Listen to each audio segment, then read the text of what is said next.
All right.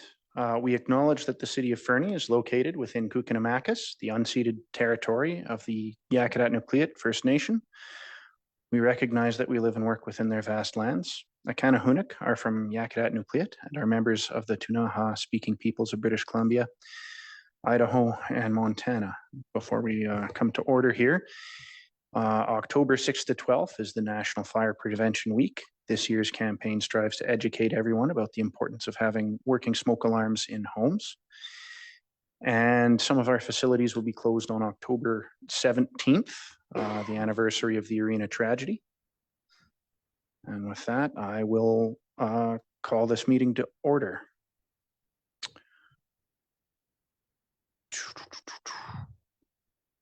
Would you like me to read a recommendation? Yes, please. I should acknowledge as well that they're not closed all day on the 17th, only for a couple hours in the morning. Thank you, Jeff. Posted. Thank you. Yep, thanks, Corporate Officer. So the staff recommendation for the approval of the agenda is that the agenda, that item 6.1 be removed from the agenda and that the agenda of the October 8th, 2024 regular council meeting be adopted as amended. Moved by Councillor Hamilton, seconded by Councillor Audia Kelly. All in favor? Unanimous. And the adoption of previous minutes. The recommendation is that the minutes of the September 24th regular council meeting be adopted. Moved by Councillor Hamilton, seconded by Audia Kelly. All in favor?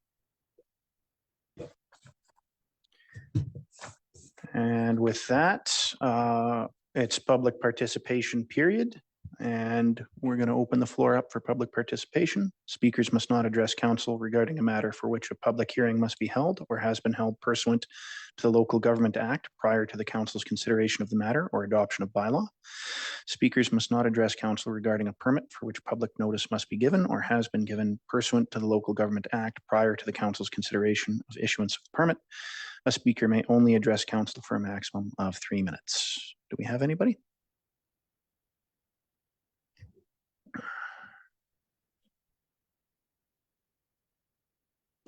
There we go. Sorry. Thank you very much. My name is Aisha Haynes, and I am a resident of 33 Park Crescent in Fernie. I'm here this evening to speak on behalf of the Elk Valley Fieldhouse Society.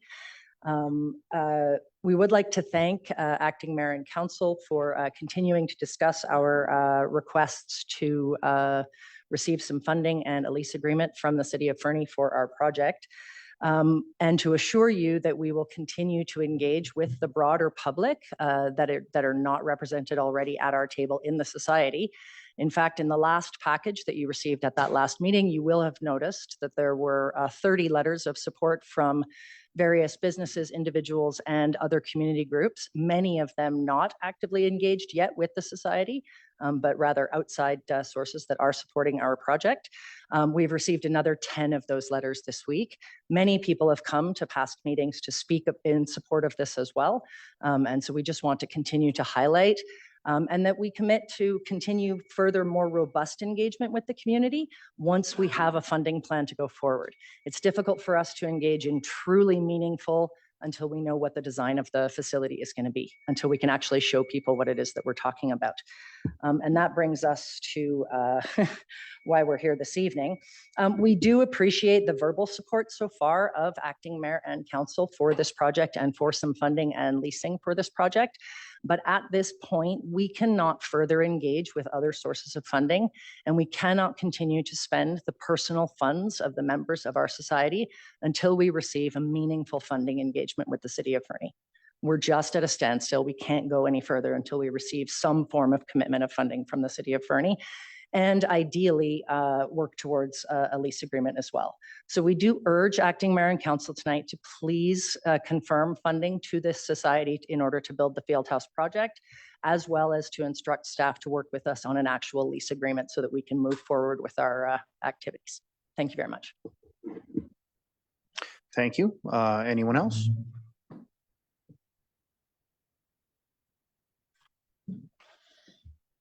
Good evening, Deputy Mayor and Council.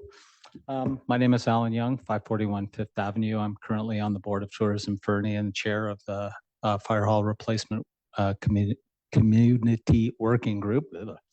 I'd like to echo the last couple of points that Aisha made about the timeliness of all of this. I know everybody is in theory and support as a concept, but the reality of this requires timeliness on all of our behavior, on all of our parts.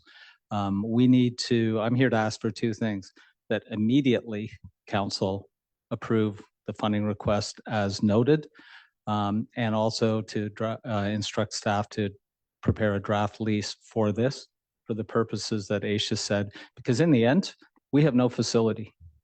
And so I'd ask you all individually and collectively how long you'd be prepared to go without a facility. If not this, then what? It's pretty simple. And I haven't really heard, quite frankly, anybody champion this.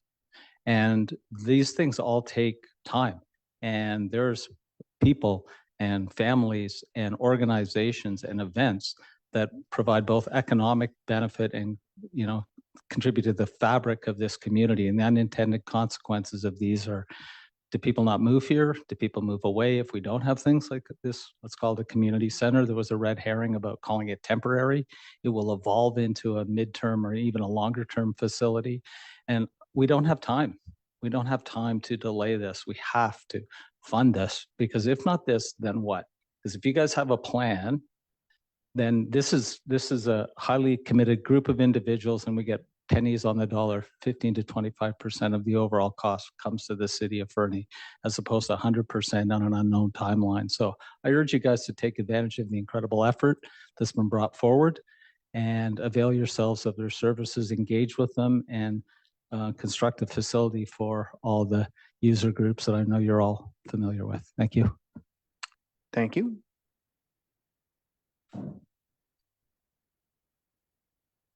Good evening. My name is Dawn Dede. I live at 100 Sparling in West Fernie.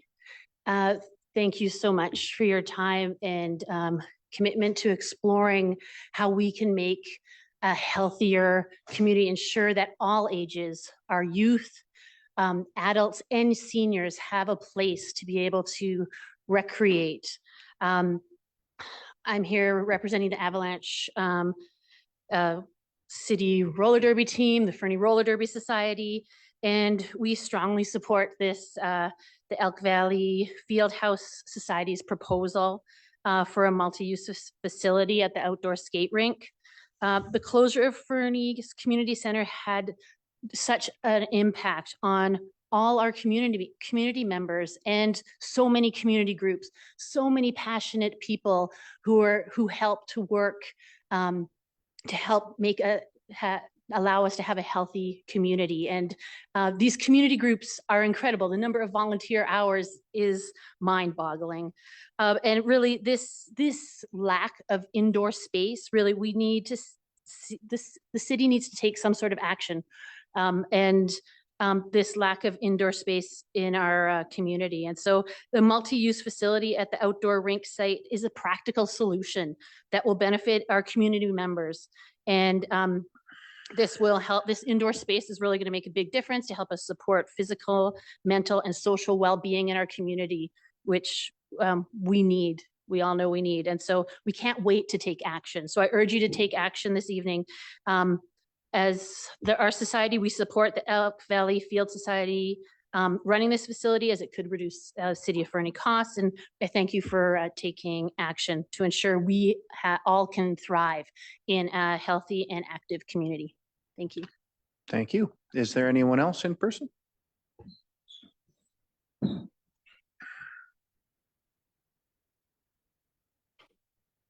Deputy Mayor and Council. My name is Steve Hunter. I live at 5311 Highline Drive in Fernie. I have a letter from Debbie Zammit. She's at 5322 Highline Drive. She was called away unexpectedly. And I'm going to just read it. So this is Deb's voice.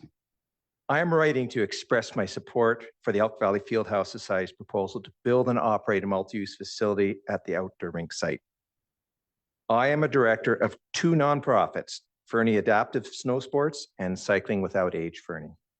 Our community thrives in no small part because of the nonprofit organizations providing needed services to our community and offering a significant amount of local volunteer time. these are just two examples. Our community center is the heart of so much interactive community, and both these organizations and many other nonprofits have used the community center as a place for fundraising. Although it's essential to our well-being, this is not just about sports teams. There are many other users impacted by the lack of a community center. The closing of the community center has had a huge impact on the people of Fernie and its surrounding area, and I implore the council to consider this an urgent project, advance the funding, and get a new center built in the short term. There's no question we need it. Let's not waste time on studies. Let's spend less time worrying about whose negligence caused our current unacceptable situation, and let's fix it in the short term.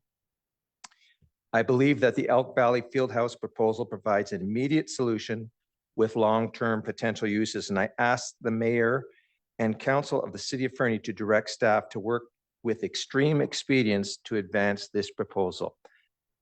The health and well-being of many people in Fernie depend on it. Yours truly, Debbie Zammit. Thank you. That's the end of the quote. Thanks. Anyone else in person?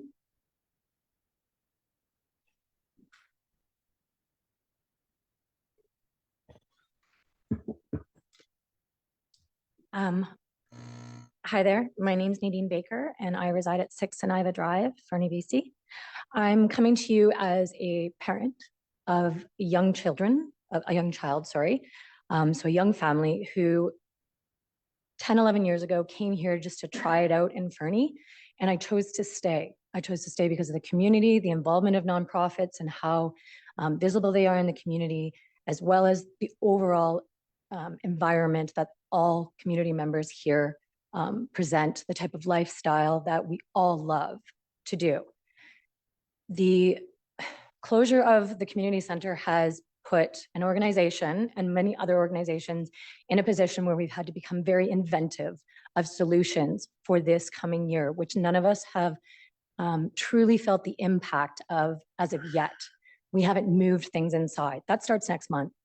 In January will be the biggest part of the season for many associations, and for the fact that we have snow everywhere and it's not a safe space for our people to walk for an enjoyable walk or exercise or anything like that for their daily health. I asked the city council and the deputy mayor and the mayor to please move this forward. We've had 3 meetings where this has been a situation of conversation. We have yet to have made a decision. This group has been working since July with respect to trying to find inventive ways to move this forward and to have something. Hopefully it was to be at the end of this season, but looking forward for next season. We need something. If we don't get this, we needed a solution that will be a long-term that can happen faster. But what are we going to do if this doesn't get put on the docket to be built? We can't continue for the next 5 years of coming up with inventive ways to house our organizations and the community for their health, physical well-being, et cetera. There's just not enough space, and it's actually restricting organizations from growing. We have had to cut part of our program because of that. So please urge the city staff to figure out a way to come into communication with a lease for the land, as well as funding to make this happen. Thank you. Thank you. Anyone else?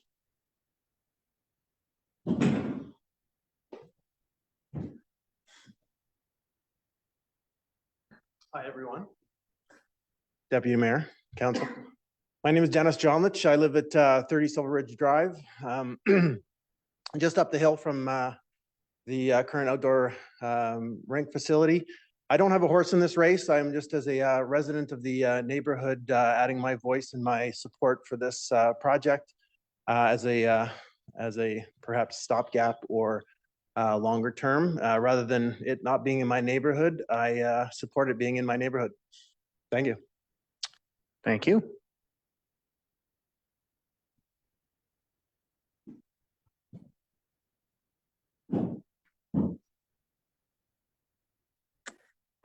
Hello, Deputy Mayor and Council, Wendy McDougall, Executive Director of the Fernie Chamber of Commerce at 102 Commerce Road, Fernie. I'm here to provide public input for agenda item 6.3, the Elk Valley Economic Initiative. So you've probably heard me talk about economic development quite a bit I've stood here before and asked for advocacy for funding economic development initiatives. It's because it's a core focus for the Chamber. It's at the forefront of everything that we do and one of the 5 strategic priorities and in our strategic plan. We believe that economic development shouldn't be something that's pushed to the corner of a desk or added to an existing role, but it deserves dedicated focus. With that in mind, it's very exciting to see the role of economic development being considered here tonight, whether through a regional approach or more Fernie-centric one. Many of the Chamber recent efforts, including housing, labor, and immigration, are typically managed by an economic development officer in other regions. There's significant potential for Fernie to grow in this space, especially in areas like workforce attraction, local business support, business retention and expansion, housing, and investment readiness and attraction. The Chamber is already performing some of these functions and is eager to take on more, but stable and consistent funding is critical in sustaining this work. We recognize that the rising costs associated with the regional model, which includes RDEK oversight. Alternatively, the total cost estimated from the RDEK for the Fernie position suggests that a dedicated full-time position focused solely on Fernie could provide a unique benefit. If this role were housed with the Fernie Chamber, we believe it could deliver cost savings, greater efficiency, and increased value for service.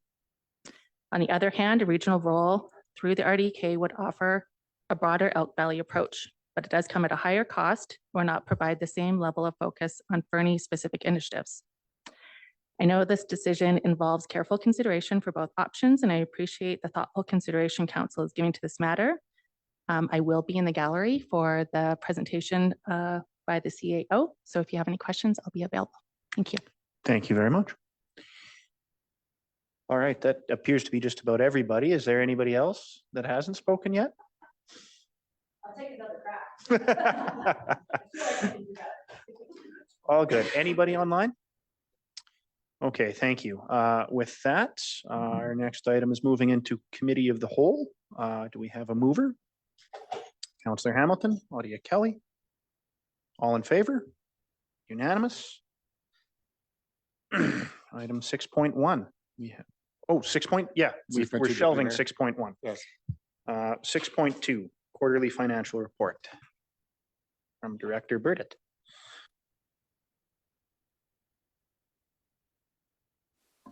Apologies, I didn't know we were shelving it, so I just need a second to get my slideshow running. Also, apologies, I'm not there in person. I'm nursing a bit of a head cold here.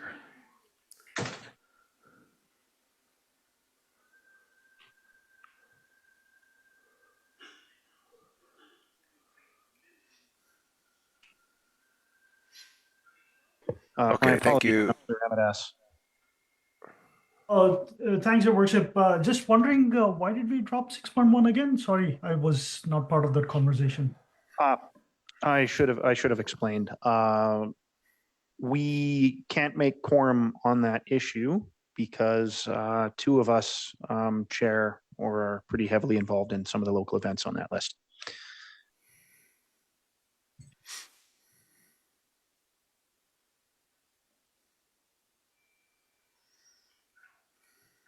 Okay, thank you, Mr. Deputy. Good evening, Council. Just a few slides to accompany the report. And I want to start by commenting on the timing of this report being October.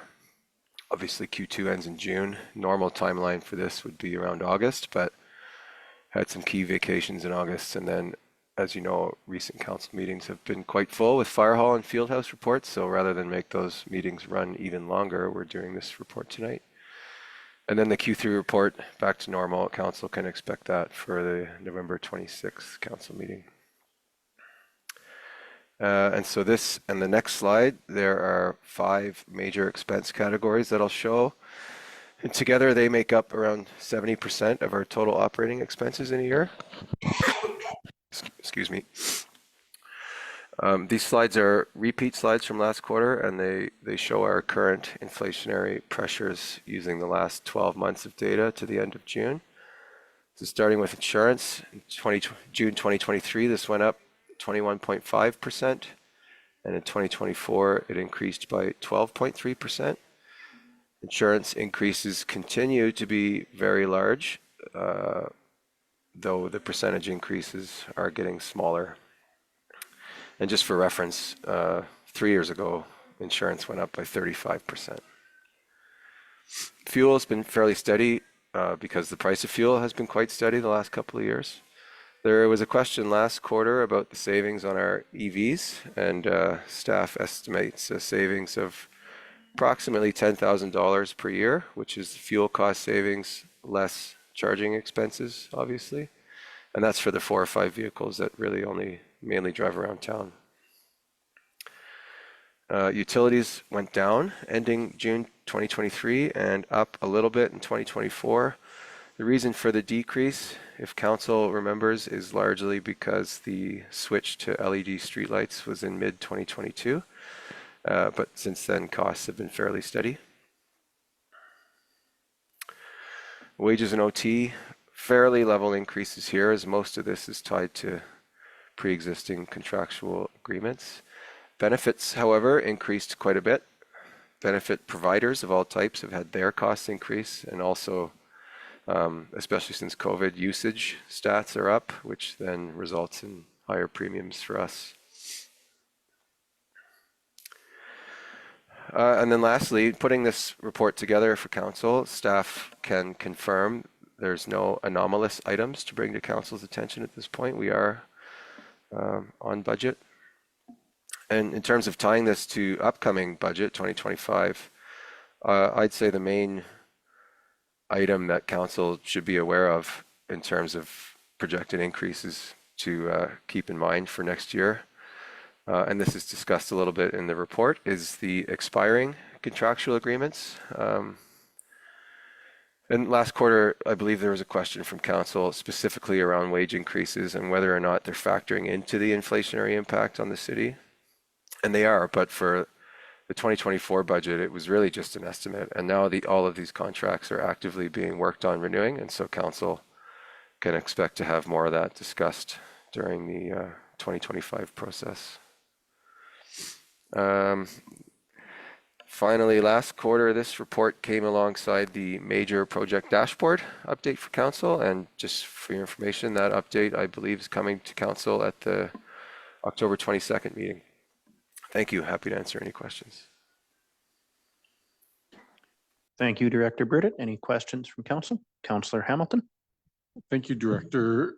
Through your worship to Director Burdett, is there any discussion or conversations happening in the municipal insurance network landscape around insurance costs? Is there going to be related to climate change impacts? You know, witnessing what's happening down in the States right now with back-to-back hurricanes and the costs of that. What sort of risk profile does that leave municipalities here with, either because of our insurance companies that we're using are the same ones insuring issues down there, or the insurance companies up here are looking at the scale of the destruction down there and going to be needing to increase their deductibles to protect themselves. Is there anything you can comment on that? Thanks, Councillor Hamilton. That's a good question. And while I don't have any specific comments related to what's been happening down south, you know, insurance costs have been skyrocketing the last 3 years, and I think it is mainly tied to climate change related disasters. The problem for us is that a lot of our insurance is tied to Lower Mainland, which has a lot of earthquake risks there, obviously. And I mean, ours, you know, wildfire is obviously driving ours a lot. So, I mean, I don't, other than those obvious examples, I don't know where they're going to go. I'm hoping that these decreases in the increases keep happening, but it's anybody's game. And another problem is that we really only have 2 or 3 options to shop around from in BC for municipalities, which I do every year. And that doesn't really answer your question, but that's what I know. All right. Further questions from council? Oh, Councillor Ramadaz. Thanks, Your Worship. in terms of the total salaries, has the updated salary for non-exempt staff also included into these expenses?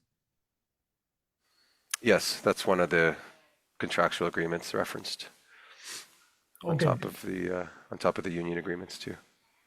If I can follow up, Your Worship. Despite that, we have this positive variance here. Did I read that right? Um, when comparing to the Q2 or the annual? The annual year-to-date budget. Yeah, so I mean, I've got two budget columns there. One is it's just the annual divided by 2, and one is the annual. So obviously we'll be below the total annual halfway through the year. And then the reason that we're below the half-year budget is that most of these increases don't kick in until later in the year, so that they don't all happen right at January 1st. So it's kind of one of those timing things that like we expect to catch up on as the year progresses.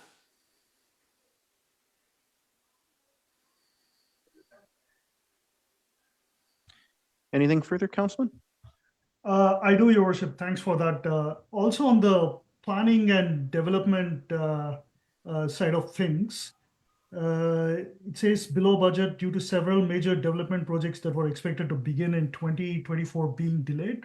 Can you give us a sense of what those are? Yes, I might actually call on Director Lennox if he's there. I don't know exactly what I'm allowed to comment on, or maybe Mr. Boranowski might have more insight. With Director Lennox not present, I'd like to ask that we send that information to council directly once I can get that from him. I don't want to misspeak on which specific projects were delayed without confirming with the planning department. Understood. Is that all, Mr. or Councilman Ramadez? Okay. I too have a question. Not really anything super serious. I'm just curious. I noticed that the snow clearing budget's allocated evenly over 4 quarters, which I found interesting because what's the rationale? It doesn't really matter. I'm just curious. Yeah, I mean, the only reason for that is that when council approves our budget, it's for the whole year. So just for ease of presentation, you know, I've got the whole year snow removal budget in there, and then I divide it by 2 for that half year budget, and then I think I make the comment in the report that most of our snow removal happens in January to April. So that's why it appears that we're at risk of being over budget halfway through the year. So that's why. Okay, yeah, thank you. I was just curious. Further questions from council? Councillor Audia Kelly. Thanks, Your Deputy Worship. I just was wondering about in your report, Director Burdett, there's reference about the fire department. I just wanted to make sure I understood properly. Staff have initiated discussions with the RDEK regarding the fire service agreement and revenues, which relate to the alarm and response all calls during overtime. So I was just curious, am I reading it right that lots of that is coming from outside Fernie? Like from the RD area that we also protect, or am I just misunderstanding? Thanks, Councillor Audia Kelly. Chief Morgan may have something to add to this, but the intent behind that sentence is that we're just working with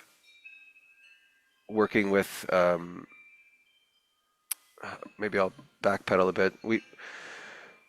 We've learned that we can make claims on accidents out on the highway, which are in Fernie's RDEC recovery boundaries, make claims from Alberta insurance companies. And so that was one of the points I was trying to make in terms of recouping some of our overtime costs. And then I was just trying to make a general point about the RDEC cost sharing agreement expiring soon, and we've already started discussions with them about how to renew that. Sorry if that was wordy. Thanks, Director. CAO? Just a little additional context. While responses are up and we are exploring how we can build back to interprovincial groups when we're responding to interprovincial accidents in the highway corridor, the assessment and the nature of the electoral area, and in particular the resort, is significantly different than when we first negotiated this agreement. The change in assessment is significant, and the value and the number of properties and lives that we're protecting it's a different story. And so there is a renegotiation, and we've opened that discussion with the CAO of the regional district, and we'll bring that information back to council for more consideration. Thank you, CAO. Anything further, Councillor Audia Kelly? Well, I just wanted to say thank you to staff because, yeah, I mean, it's a significant impact to our firefighters and our department. So I'm glad to hear that. Councilman Ramadas? Thanks, Your Worship. Just one final comment and one last question. Again, I think the report has gotten much better from last quarters, which is really good. Nice to see that, everything is laid out and we have like apples to apple comparison. Great job. The question I have, Director, is if there is no surprises between now until December 31st, did I hear that the tax rate hike will be the same as what we had anticipated at the start of the year, which was around what? I can't remember. Thanks, Councillor Ramadas. I don't know if we specifically discussed a 2025 tax rate goal at the beginning of the year. But what I was just trying to draw council's attention to what they can expect for next year's cost increases, one of which is wages, one of which is insurance. With respect to a draft tax rate increase, the plan for that is the next meeting, October 22nd, I'm going to do a little intro to budget for council, which will lay out all of the guidelines that we had last year in terms of staffing and level of service and all those. And then as I continue to collate information for next year's budget, the plan is on November 26th to bring forward a more in-depth discussion on levels of service with council, and at that point I'll have a really draft tax rate increase, and then council can discuss what, if anything, they want to do at that point about that draft tax rate increase. Like let's say, for example, it's 9%, and that's just a number I'm picking, and council decides that, hey, we want to see what it looks like to limit this to 5%, what that does to our service levels. That's the kind of discussion I'd like to have end of November before we get into the real meat of the budget presentations. Anyway, I hope that answers your questions about next year's budget process. Thank you. Further from council? All right. If that's that, we have item 6.3, the Elk Valley Economic Initiative. And we'll be receiving a report from the CAO. Thank you, Mayor and Council. I'll just be one moment.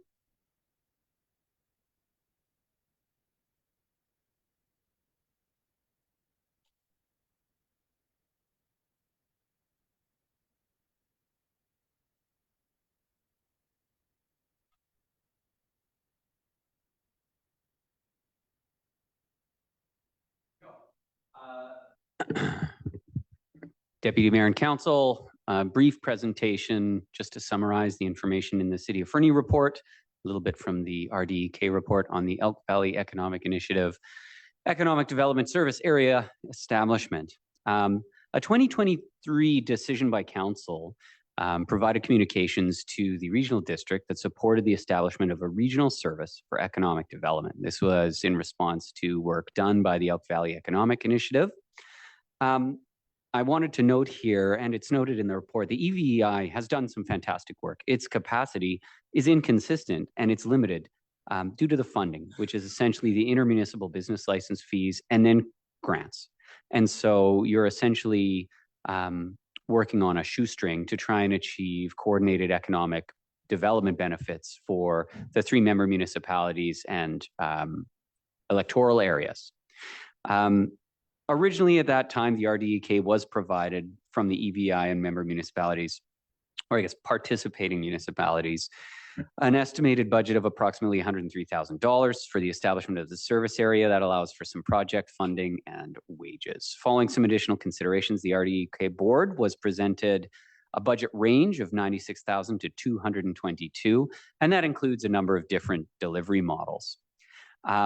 The contributions in that report and the cost impacts to each municipality, it should be noted, would be collected on the RDEK side of annual tax assessments. So that's not something that the city of Fernie would have to find and generate through our general revenues and then transfer. And at the moment, our preferred delivery model is for the EVEI to formalize itself and then receive that transfer from the RDEK and provide the economic development service. So the EVEI would be required to formalize itself as a society, not for profit, and then contract to provide that service to the regional district. As the costs are potentially higher, the RDEK is seeking reaffirmation of support. And it should be noted, as it is in the RD's report, that they are proposing a maximum tax rate be set for that service area. So there is some comfort that it's not a ever increasing service area by bylaw. Sparwood, Elkford, and Fernie are all presenting presently to our respective councils, although Sparwood did last week. Their council confirmed ongoing support. They had some initial comments around the weighted voting and how service might be initiated or managed through the service area at the regional district. Through that, voting would be weighted. I do believe it's by either assessment or population. The outcome of that is Fernie would have 2 to 3 votes to the 1 vote for electoral area or Sparwood or Elkford until such a time as those assessments or population rates changed.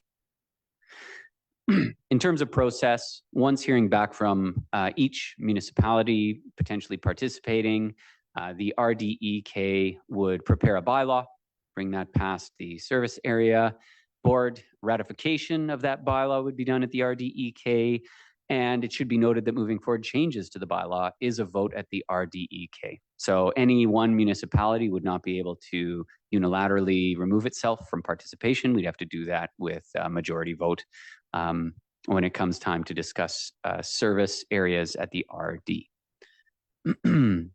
For consideration, and I'd anticipate or appreciate just a little dialogue from council, I would like to summarize that and provide it to the regional district. Considering there's some updated costing and the required funding for that, does council still support the establishment of this regional service? If not, is council more intent on advancing economic development locally rather than regionally? Or would you rather apply focus to other council strategic objectives? The rationale being EVEI is a significant commitment to manage ongoing. There is value there, but it is a challenge and inconsistent because of the very limited funding. And I do believe our chamber deserves some noted recognition for their ability to maintain momentum with EVEI and manage it ongoing. If council has concerns, comments regarding the option to formalize EVEI and have it directly manage the service, those would be appreciated. And any other comments are, of course, welcome by staff. Staff's recommendation at this time is if council does continue to support the establishment of an economic development service for the subregion, being electoral area A, Fernie, Sparwood, and Elkford, that they provide confirmation of that continued support and support the model where EVEI would formalize and provide that service area. Thank you. Thank you, CAO. Questions from council? Councillor Hamilton. I've got a number of them. So I will intersperse them and let other people perhaps chat in between. One of the things that Mr. Bornowski just said in the closing of his comments was that one community would not be able to unilaterally retreat, that it goes to an RDEK vote. If we get 2, 3, 4, 5 years down the road and we find that this isn't working for us at all, what would be the process to remove ourselves or dissolve the society or whatever EVEI becomes? To council, my understanding is that the process would be for our representative on the board to bring that matter forward, or a formal request from the city of Fernie by resolution to the RDEK to have that considered at the board. Which would then require a vote, yes?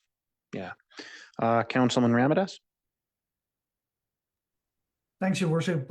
I do have a few questions, but I'll start off with the first question. Did I hear it right that we are, if we did go through with the regional model here, we are expected to pony up $87,000 CAO? Would that be the right number or something else? I'm sorry. Not at all. Councillor, if you give me one moment, I will just pull up the correct page to make sure I give you the accurate number. But for clarity, the city of Fernie would not be required to implement a tax increase. It would be part of the RDEK's requisition. There's still an impact on property owners, but it is proportional depending on assessment population. And there is a Fernie share, but it is not the city of Fernie. It would be the property owners of the city of Fernie providing that through the city to the RD. If that makes sense, it's on their side of the annual assessment.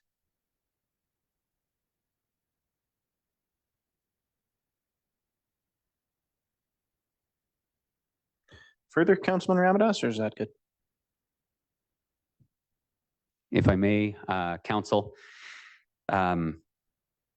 the city of Fernie contributions could range between, or not the city of Fernie contributions, requisitioned by the regional district could range from between approximately 37,000 up to 87,000. But again, that would be requisitioned by the regional district. Thank you. What if we don't, and the rest of the region goes ahead with this? What happens in that scenario? Council, if the city of Fernie deems that it's no longer interested in participating, I'd provide that information to the regional district, and then at the next EVEI meeting would communicate with the remaining participants based on council's direction and determine the path forward. Councillor Hamilton? Thank you. I know this is probably too early to actually answer this question, as we don't actually have the society formed and formalized, but what is is there an intent to focus the economic development activities on a specific industry or niche through this organization, such that it would compete with the likes of Metal Tech Alley or Core over Metal Tech Alley and Castlegar Trail, Core over Kimberley Cranbrook area, or would this be very much just a generalist kind of economic development? And if that's the case, how does this actually differ from what the chambers currently are doing? Council, the intent would be for this to be a generalist economic development function. So a focus on, I'm going to say regional, obviously it's sub-regional, it is the Elk Valley, it's not the entire RDEK region, but a regional approach to business attraction and retention. So there are a number of recommendations in the reports attached on what that might look like, including ensuring that each community had living wage reports, potentially looking at how to harmonize processes and potentially providing a formalized front door for business attraction, courting investors, responding to inquiries for business expansion. But it is not a specific sector accelerator or direct investment in a sector of focus at this time. Councillor Ramadas? I had similar questions to what Councillor Hamilton had, Your Worship. It's just that, as I've been in this role for about 2 years, my thinking about economic development has kind of evolved a little bit. Like earlier, I used to think regional development is good, economic development is good. Even to this day, I believe economic development is super important for us. But where I have a little bit of a struggle here is the economic development for the city of Fernie is vastly different from what economic development is for Sparwood or Elkford. So having a regional officer, to what extent can they balance between the needs of Fernie to the needs of Elkford and Sparwood? I am a little unclear. If there was an option, if there was a way to do it locally, I would be more in favor of that than having this regional lens. I understand the concept, I understand the philosophy behind it, but it's been almost a year and a half, and we're still talking about getting an officer, let alone doing any kind of real economic development. So my preference would be to do something locally and do something quick, and maybe not muddy the water with regional needs versus city needs.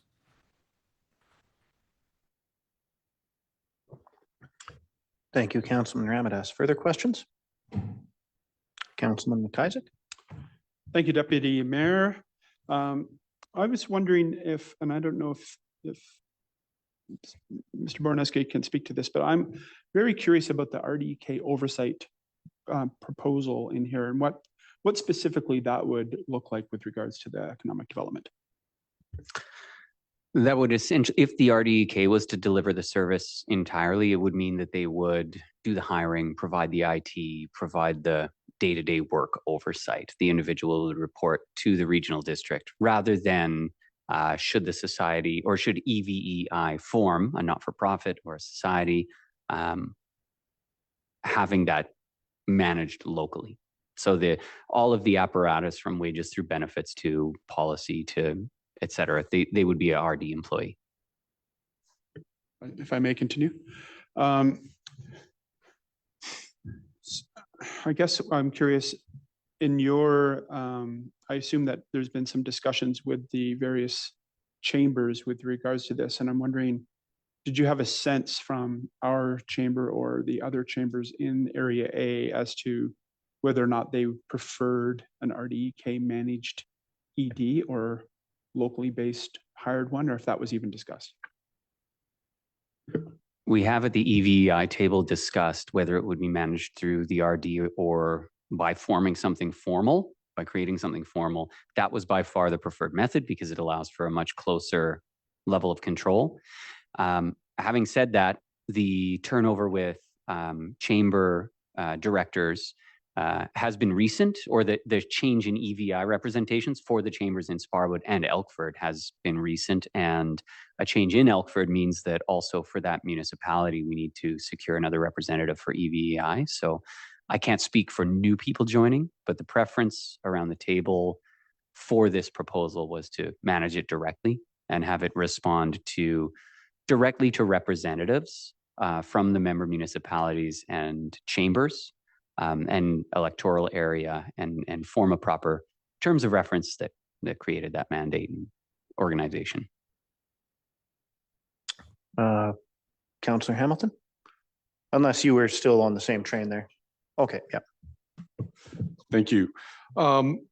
Just kind of pondering on Councillor Ramadas's comments as well. They kind of blend in with a bit of the notes that I've got here. And I'll preface this by acknowledging that I'm not an economic development officer and I'm not a professional in this space, but I have done quite a bit of work in economic development with some of the organizations that I mentioned previously. And as a business owner myself, I'm actually very hesitant to support this if the intention is just a blanket BRE, business retention and expansion, without any focus, primarily because what is going to support my small business is going to be a completely different set of activities than what is going to expand business, bring in new mining companies or bring in new mine servicing companies or other businesses up the valley setting up, hotel in Elkford. And so while I do want to support this,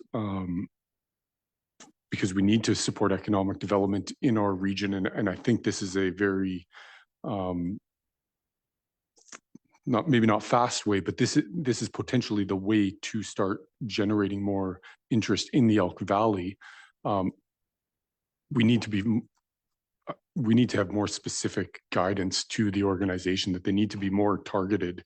Otherwise, we're just competing against every other valley that's got a bit of everything right across BC, right across Alberta. The idea of a generalist community is wonderful, but an expression I heard just this past week was the riches are in the niches.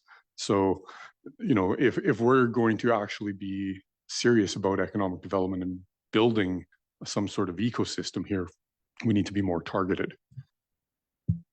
And as I mentioned, that might be future steps. We need to walk before we can run, but that's my 2 cents. Thank you, Councillor Hamilton. Councillor Audia Kelly, did I see your hand up a minute ago? Thanks, Your Deputy Worship. CAO, if we were to, I'm just going to speculate here, if we were to do this alone and not as part of the region, can you give us sort of an idea of what the cost of that might look like and what the hours involved? Do we would need to hire a specific person, etc.? If this were local, my recommendation would be to budget for a full-time position and the required software and some project budget for them. So it's a very similar budget. It's just a matter of going it alone to have it work for the city versus sharing that burden based on assessments across a number of municipalities and an electoral area. And as was noted by the executive director for the chamber, there's a dialogue to be had. Some chambers do provide an economic development service for municipalities or regions as something they do, but it would take a bit of analysis to determine how to best fund that. There's typically a mix of property tax and business license fees. And this may seem counterintuitive, but if you are directly servicing a business sector, it may make sense to include cost recovery for that service in your business license fees. So you may see business license fees go up to establish that service area. That is a common approach, is to look at what it costs to support those businesses and the economic development function that's intended to retain, support, and attract new businesses and recover some of those costs through increased licensing fees. Councillor McIsaac. Thank you, Deputy Mayor. One of the things that I was curious about is this an open-ended commitment? Can a time frame be established for the parties such that we say, well, this is the kind of thing that we would enter into for a 5-year period and then have the option to renew if it's working? I'm concerned about being put in the situation where, like I can see, my optimistic view of this is great. Having a committed asset to doing an economic development, even if it is diffuse over the area, is better than having nothing. But I can also see us, excuse me, graduating beyond that, especially as we start to see the potential benefits and looking at bringing it more localized, more control, more focused. Could something like a 5-year time frame be applied to this particular thing? To council, we could certainly provide that preference to the regional district, and they can take that as they develop the bylaw and develop the service area. I don't see a reason why not, but that is a question that I'd have to put to the regional district to confirm. Excellent question. Councillor Ramadas. Thanks, Your Worship. Councillor McIsaac is very generous with the timeline there. I was thinking more like 2 years, not 5 years. But anyway, back to my question. CIO, is there any way you can repurpose your current staff to do economic development work from the city of Fernie instead?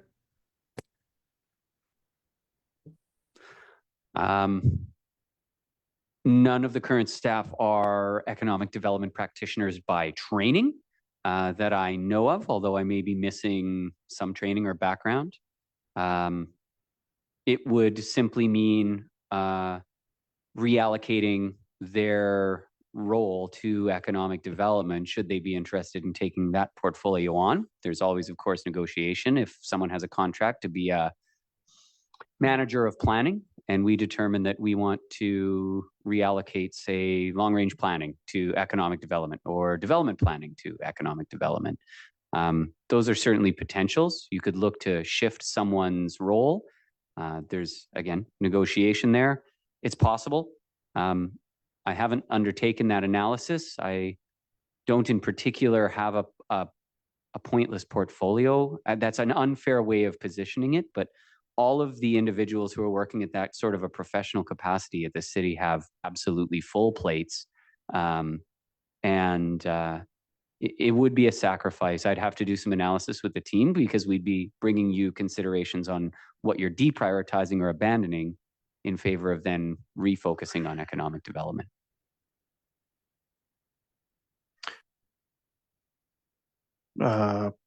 Councilman McIsaac. Thanks, Deputy Mayor.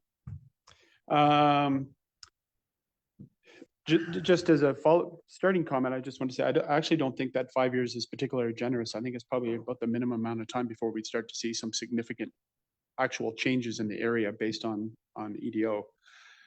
I guess here's where my head is on this right now. The whole economic development officer for the area discussion has languished 4 years. It has been talked about a lot. Lots of people have been in favor of it. We haven't really done very much with it. I feel like it's time to, fish or cut bait on this particular one. However, I'm not comfortable with no exit strategy because I feel like that's something that we should have control over. And my gut feeling, and based on the answer from CEO Boronowski, is I do feel like we would be better served if the control over the particular economic development officer is kept closer to us than at the regional district level. I feel like that's a great opportunity for us to be interfacing with the area A and other municipalities in discussions about what are the potential shared projects and so on that we can take on, as well as what the individual ones are. A good EDO can manage multiple projects of varying sizes. I'm not concerned that they're not going to be able to give Fernie attention, as well as Area A and so on. I think that's just a matter of direction and making sure we have a good person. So I like this. I like the idea. I think we need to do it. I just want a time frame and I want to keep it locally. And I think that helps us a little bit with keeping the cost down if we look at leaving out the RDEK project management and so on. So that's where I'm at on that. Thank you, Councillor McIsaac. I agree with the exit strategy. What would it look like, we were discussing the regional one, what would it look like if we were to do this locally in partnership with the chamber? That was alluded to earlier. How do we think that would work out? As I've mentioned before, a number of municipalities collaborate directly with their Chamber of Commerce for economic development functions. It would likely look like a fee for service agreement, similar to the Visitor Info Center service agreement, where budget is set aside for the chamber to provide specific services for the municipality. And so it would involve an exercise council to review the reports. I would imagine the same reports that are generally attached to this report on recommendations from previous coordinators for the EVEI, as well as other priorities, and then determine what that scope of work and cost to deliver it would be. But it's a service agreement, a contract with the chamber to provide the service, and it can be as small or as large as council sees fit. Thank you, CAO. If I'm not mistaken, are there any further questions from councillors? Everybody had their say. Do we have any thoughts? Anyone want to make a motion on this?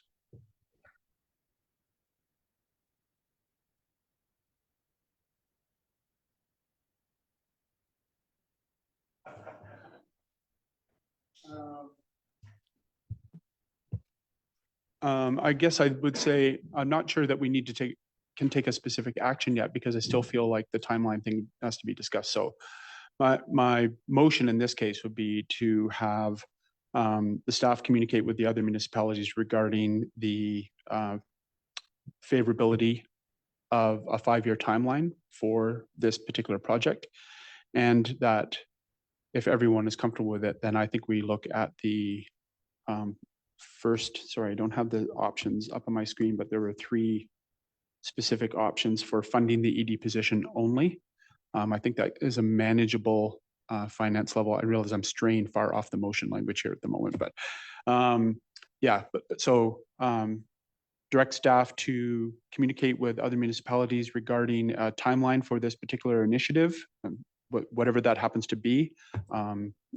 Maybe it's 2 years, maybe it's 5 years extendable. And then assuming that it is amenable and we can reach agreement with all the affected areas, that we propose that funding the ED position to the extent that's given in the report, which is our share, I believe, is $37,772. By the time the report comes back, that will have gone up by 2 or 3%, I would imagine. So, Deputy Mayor, if I may ask for like 5 minutes for us to draft and work to get a motion drafted on this, as opposed to trying to determine all that language. Well, and I guess since we're going to be going back and forth a little bit, I think we should not speak to the specific dollar amount, but rather speak to what our intent is, which is the intent is find a timeline and to basic funding of the ED and keep the control locally, not move to the RDK. And then after that all comes back, we'll have an idea what that number looks like. Does that make sense? Yes. I kind of heard some discussion, not really much of a motion unless we put Motion some polish to is it. direct staff to discuss timeline for this EVI initiative and communicate our intent to fund at the ED position only and not through the RDK. All right, there's a motion. Do we No, have- if I could, I would like to make sure that we actually capture that motion properly. And so if we could take a moment to do that, that'd be great. Yeah. So Deputy Mayor, you do have a comment from a councillor online. Go ahead, Councilman Ramadas. Thanks, Your Worship. I agree with what Councillor McIsaac just said, but I just want a timeline to this when it is coming back. I don't want this to go into the void of City of Fernie, because we have been talking about this for a year and a half. And to Councillor McIsaac's point, probably the councils have been talking for last several years. So whatever the staff wants to do, just let's put a timeline also as to when the information is going to come back to us. Not next year, next month or so. Councillor Hamilton. Thank you. The other thing that I'd like to try and capture in the motion or in the direction we give to staff in their discussions is that we also start this project with some metrics and some ideas of what is going to constitute success. And what are we actually looking to identify in 2 years or 5 years time to determine whether or not we will continue to fund it? Because otherwise we could just end up in 5 years time, could have had tremendous economic success, but would we know? How are we going to know if we're not measuring it, taking a baseline measurement now and then measuring it again at the end of the process? See Hale. Thank you. If I can to council, and I recognize Councillor Ramadas has his hand up online as well. If I can to council, the request is for feedback to the regional district because it's the consideration of a potential regional district service. I would absolutely share the feedback gathered tonight with Elkford so that their planning director can share that report with their council. I think essentially I'm agreeing with Councillor Ramadas that feedback to the regional district is the most expeditious way to have that communicated with the services committee and board and have them consider and provide information on and have their staff provide information back on what's possible in terms of timeline. Because if I'm just communicating directly with those other municipalities, we then again have to consider the matter and send it back to the RD. So my preference would be to send this feedback to the regional district and other municipalities and electoral area director, if I might. Councillor Ramadas, I believe you had your hand up.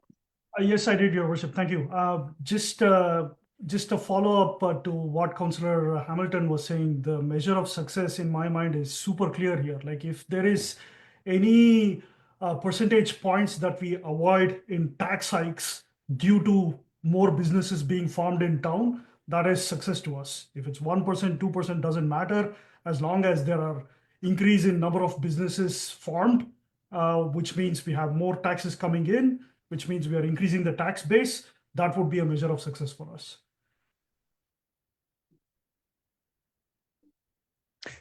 Yes, go ahead, Councillor Hamilton. Perhaps this is a question to Councillor Ramadas. Then I don't disagree that any sort of businesses coming into our communities is a win, but how do we determine if our $37,000 has actually moved the needle? If we currently have 3% new businesses every year over year, but then in the 5 years time we've spent all this money and we see it's actually only 2%. Do we identify that the money's actually harmed that business growth, or I understand the sentiment. It's just kind of the devil's in the details and how we parse the data.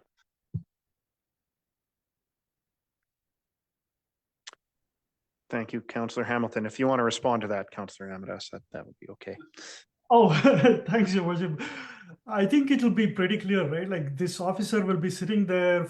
I mean, again, this is my naive thinking about this, Councillor Hamilton. There may be a lot of ins and outs involved, but all I'm thinking is this person is going to be sitting at the seat. They will be processing some new business forming applications. They will be coordinating with us, with the Chamber of Commerce, and there will be a good track record of what impact they've had year on year. So it might be pretty easy for you to figure out if your $37,000 actually made a difference or not. If there is like, I don't know, 10 businesses and we have like $500 per business license, that's $5,000. So you still have work to do. So I feel like measurement won't be so much of an issue at all. Thank you, Councillor Amadas. All right, with that, I see we've got some motions typed up. Are any of those amenable to you, Councillor McIsaac? If I may, Your Worship, sorry, Deputy Mayor, I just did the same thing. If I may, Deputy Mayor, the last one is the one I would recommend. It was drafted as people were speaking, so it reflects the most recent conversation. And I can read it if Council wishes. The motion would be to direct staff to communicate with the Regional District of East Kootenay, Area A Director, and there's a comma there, so it's both, and the districts of Sparwood and Elkford regarding timeline for the EVI initiative and funding of the Economic Development Officer position only. Is that my understanding of the intent? I think that captures it. I mean, I could have simplified it just by saying that the interested parties, how the communication is done, whether it's through the RDK or whatever is detail I don't really care about. But that's fine as it is. All right. So you're moving that then? Seconded by Councillor Hamilton. I'm just gonna discussion, yes, before we get to it. I'll get to you in a second. For my part, I do worry about exit clauses. This is an expense to be borne by our taxpayers, even if it's not us that takes the money in this instance. My preference would be something local working with the Chamber of Commerce, but I think that might not have the same impact. But yeah, that's my piece on this. Councillor Hamilton. Thank you. My question is specific to the language in the motion. All we say here is direct staff to communicate, but we don't actually say what sentiment or the discussion to communicate about is. Do we need that clarity? Okay, but we've also discussed, never mind. It does discuss the exit strategy in that. My apologies. All right, I think it's time to call the, CAO. If I could, council staff, being my understanding, is that we would be communicating to the interested parties here listed explicitly that the City of Fernie Council prefers to or supports advancing the regional service area with the proviso that there is a limited timeline of something from 3 to 5 years, ideally, to start with, and that funding would be for the economic development officer position only. I would ask for, is your preference would be to have the EVI form a formal society with members and operate that rather than having the RD provide the overhead for that position. I think that's implicit in that resolution, but I'd like to confirm my understanding. Anyone disagree with that interpretation? And that was certainly my intent in the motion. Very good. All right. I think with that, it's time to call the question. All those in favor? Unanimous. And that moves us on. We'll have to return to a regular meeting. Oh, Yeah, so mover and seconder to return to. regular yes. Do I have a mover? Councilman Hamilton, and a seconder? Nadia Kelly. All in favor? We're back to a regular meeting and moving on with item 9. We have a presentation from the Fernie Chamber of Commerce.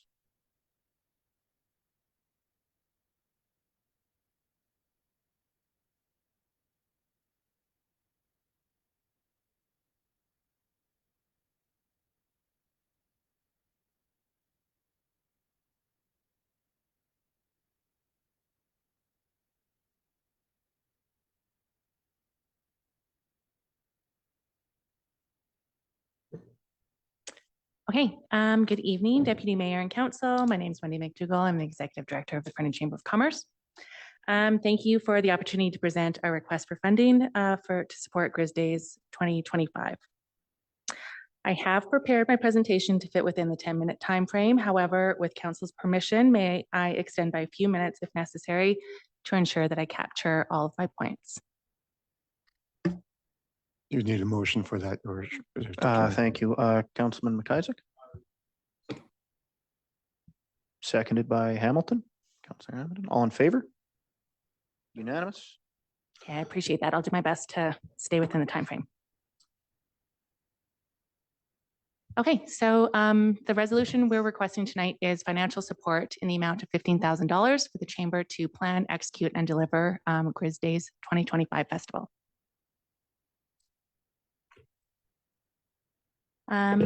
Just a quick overview of Grizz Days. In March, we'll be celebrating our 48th annual festival. The Chamber is the host organization of Grizz Days, which is actually unusual for an event of this size.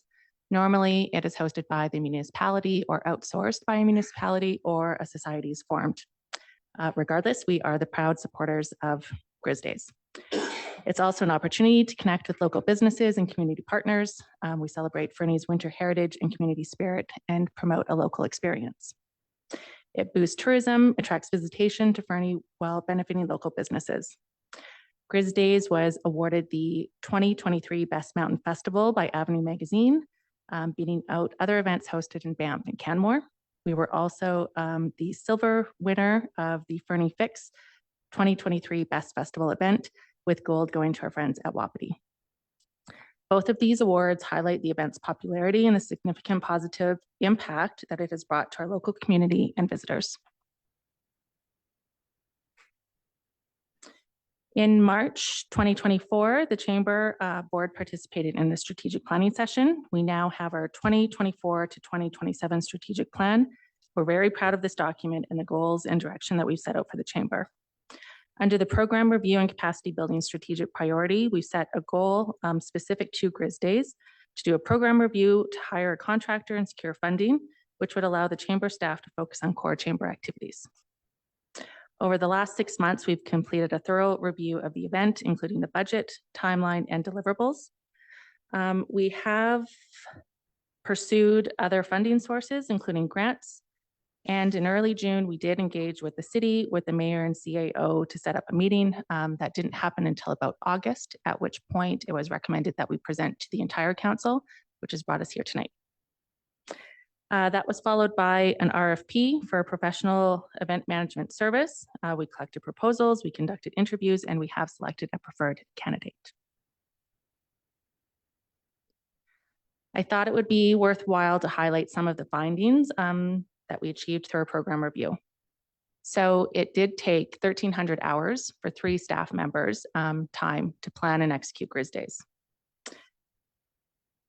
Once staff time was taken into account, it showed that that hosting the event was at a significant loss to the chamber. And if it wasn't clear in the first point, Grizz Days is not a fundraiser or a revenue generating initiative for the chamber, nor does it align with our strategic priorities.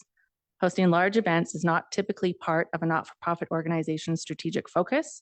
However, we do recognize the significant benefit Grizz Days brings to the community, including its positive impact and the quality of life on its residents. Grizz Days has placed a significant burden on our organization, diverting staff time away from other key priorities. Finally, we concluded that we can no longer manage this event at a financial loss as it detracts from our core priorities and the value we provide to our membership. So where does that leave us today? The short answer is that we need more funding. The cost of hosting Grizz Days has doubled since 2022, and the event size and complexity has now exceeded the staff's capacity. The cost for professional event management is outside of the available funding. So what we've done to move forward is we developed a 2025 budget that includes the expense for professional event management. However, additional funding is still required to bridge this gap. Hiring an event management contractor is essential to the success of the event. And to bridge that gap, we are actively pursuing other funding sources. If we do not meet those funding sources, the event will be scaled back to ensure financial sustainability and prevent any significant loss to the chamber.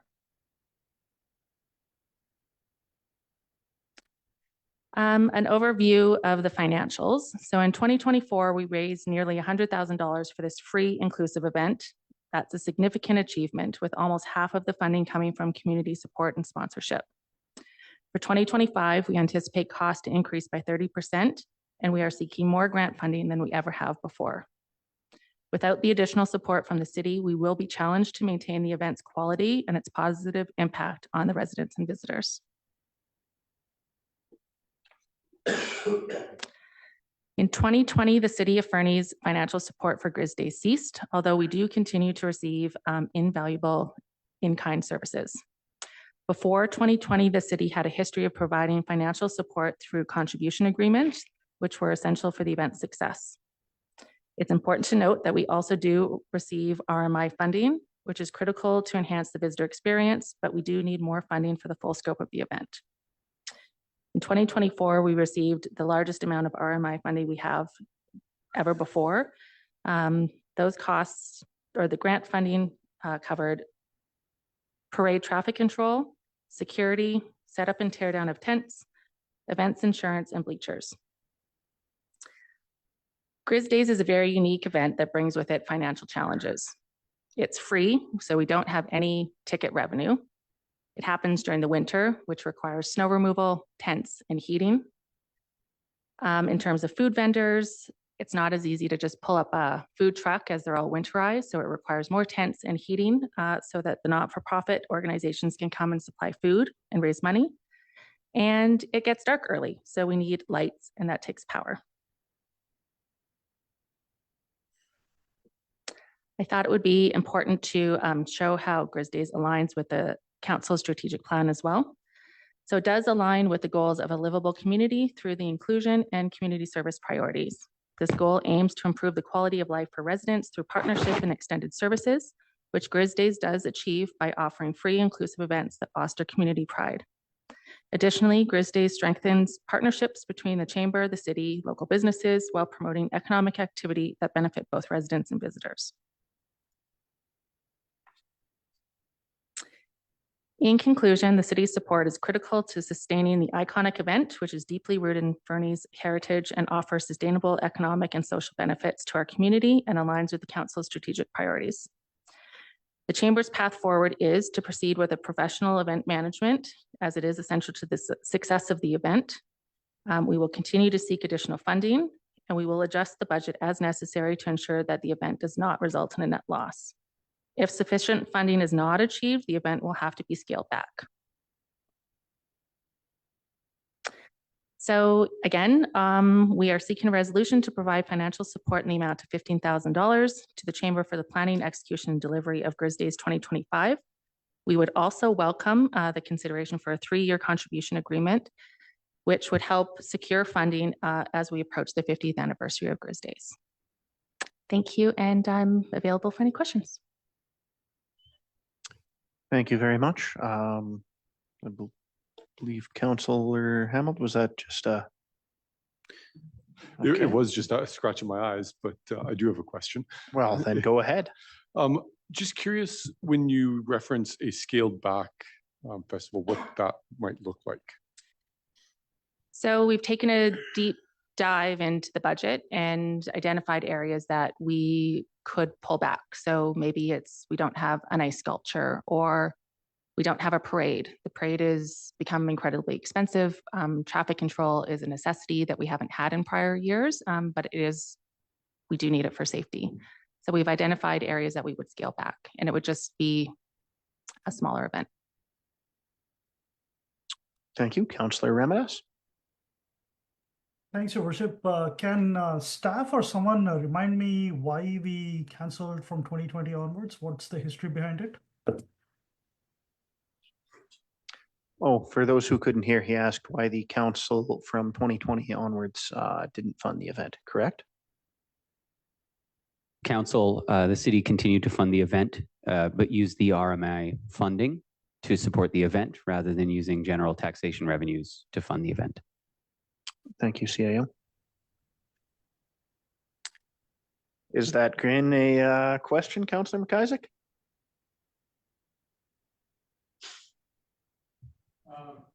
Okay, I do have a question. This is probably more of a question for staff. Right now, what is our annual budget for contributions to festivals and events in the community? What do we have planned in the budget for it right now? And I'm not speaking specifically about in-kind. I know that our staff do all kinds of work and so on, but specific financial donations to events and festivals in the community. That's probably a Director Burdick question. He has his hand up. Go ahead, Director Burdick.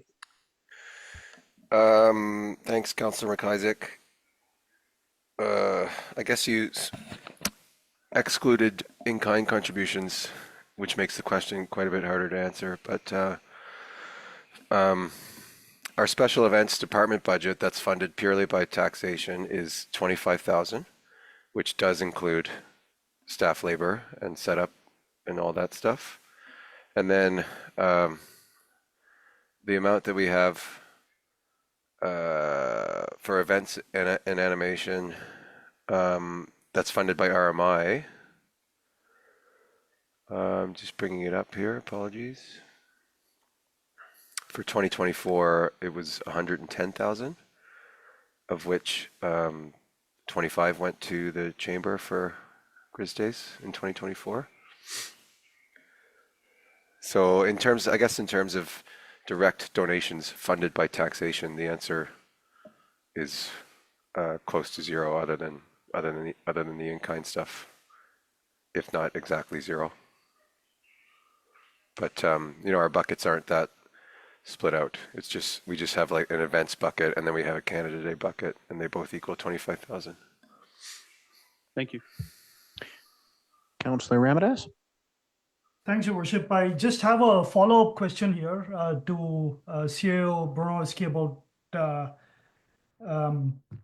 what happened in 2020. I understand RMI was the preferred way of funding, but was that intentional decision on part of the council? That's correct. We were looking at having just been pulling funds from operating budgets in parks, facilities, and recreation. That year, we determined that the Parks, Rec, and Facilities budget, money was just coming out of operating lines that were intended to go to maintenance and staff and being provided. So it hadn't ever been properly budgeted and requisitioned for. Some councillors will remember that at that time, we were not making the contributions to reserves that we were meant to, and we were not running a deficit, but functionally very close to that, in that we were reducing reserve contributions to then meet those shortfalls year over year. So essentially our operating budget wasn't sustainable. Thank you, CAO. Further questions, comments?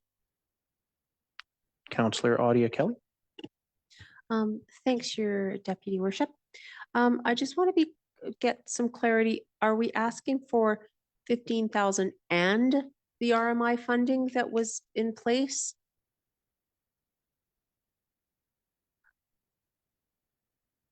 Yes, that's correct.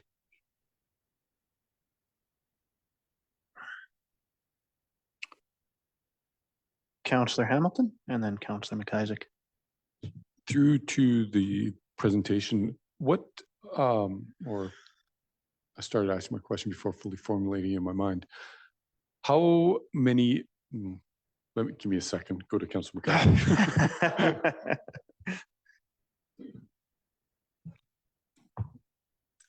Thanks, Councillor Hamilton and Deputy Mayor. So I guess my question right now is around, and I did want to follow up before I want to preamble here because I'm buying Councillor Hamilton some time. One is, at least for myself, I think Grizz Days is a fabulous event, and I would certainly like to see it continue and support it. I also, at the time, supported moving event funding and so on into RMI, as that is part of its intended money. That's a chunk of what it's there for. And managing it through the operating budget for parks and recs and maintenance and so on did not make good sense. So I support what we did in the past. I guess what I'm wondering right now is that if the city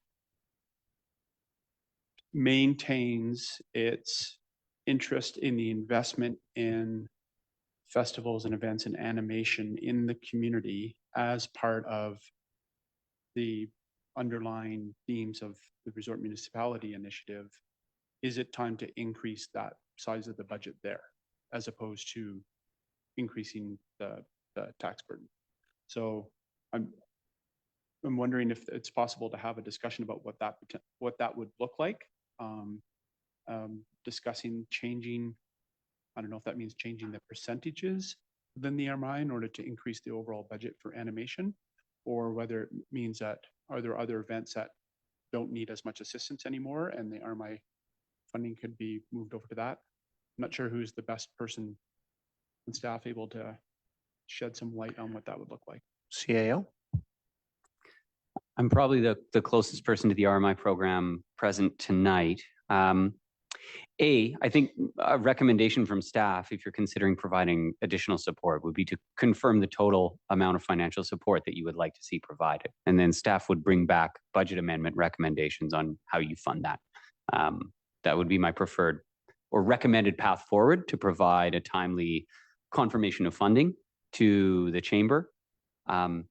If I step back, and we have had a number of discussions about this, I think it's likely a very good time for the city and community partners to consider how we manage community events in the city of Fernie. Council had noticed with Canada Day, we know just as the Chamber's communicated with Grizz Days, all of our groups are at or beyond capacity. The cost, including City of Fernie staff for events that we host ourselves, the cost to run events is way up. Professional coordination of events for a destination is an appropriate function to have operated by a society, cultural organization, or an events organization with funding from the partners who want to see those events succeed or have a stake in them. There was a plan to draft a tourism event strategy to give us details in that, which just hasn't been delivered on. And so the city continues to await updates on that. But we are increasingly of the mind that we believe that a overall events strategy and coordination needs to be implemented. You'll hear a little bit more on that when the events report and presentation returns. And also staff appreciate and strongly support Grizz Days as a core community event of note. It is an event that people from far and wide know Fernie for. and is highly impactful. So I just share those comments. I don't know if that's a helpful response. Thank you. I think that was very helpful, including your comments. I think for myself, I certainly supporting Grizz Days. I appreciate the idea that what we really need is not doing one-offs on this. We need a strategy that says this is how we're going to fund and animate festivals and events throughout the year. This is what our total budget should look like. These are the criteria for the types of festivals we're going to give money to, provide staff support to, let run on their own, so on. And so I support the addition of the $15,000 to Grizz Days for the simple reason that I am very familiar with the rising costs of animating festivals and events. And with my other life as part of the BC Music Festival Collective, we are hearing of events shutting down all over for the same reasons. The cost of hiring people, cost of insurance, cost of everything has gone skyrocketed, and yet it is very difficult to increase the price of all the things, especially when it's a free event.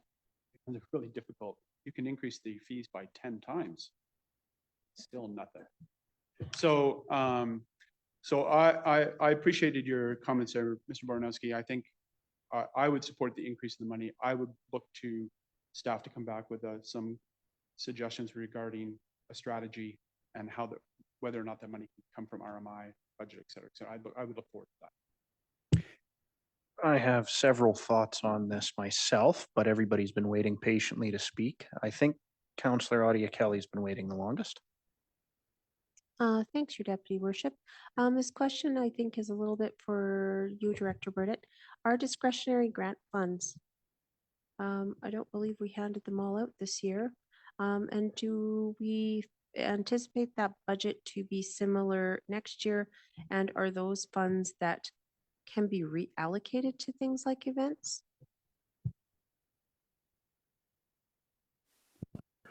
Thanks, Councillor Audia Kelly. I would like just a couple of minutes to look up that policy and before I answer, if that's okay, please. In the interim, thanks, Councillor Ramadas, and then Hamilton. Thanks, Your Worship. I think I was actually looking forward to the 6.1 on the agenda because lots of questions that I had for that particular file item kind of answers my question here. But straight off the bat, like when I'm looking at the list of events that we had from the 6.1 agenda item, like that's a massive list. I think at the very least, we got to start looking at each of these events that we support both in kind as well as provide financial assistance. So I'm guessing having that 6.1 come back to us at the earliest will help us provide the chamber with a better answer going forward. That was one thing. And during budget discussions also, I do remember asking CAO and director about some of the tax breaks that we have been giving for many organizations. I've never really understood the historical reasons and why we do that. I just feel like that coming back to the council is also super appropriate because that will help us figure out where the money can go from where to where. Again, I feel like there is a lot of juggling that we need to do. And I understand oftentimes during the budget meetings, we don't get to line by line items, but this might be one of those cases where we might have to just do that. And like everybody in the council table has been saying, I'm also super supportive of the Grizz Day. It's one of the iconic festivals in town. And obviously, none of us on the council would not support that going forward. Thank you, Councillor Ramadas. Director Burdett, have you got your stuff figured out yet?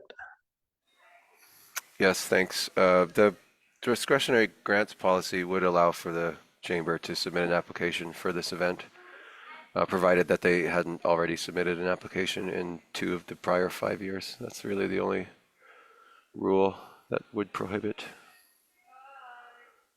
And then I wasn't Sorry, I wasn't sure if Councillor Ramadas was asking a question about the tax breaks, but the only one that comes to mind is the permissive tax exemption that council can grant to organizations. There is a report coming next council meeting, the 22nd. We had 5 applications for that this year.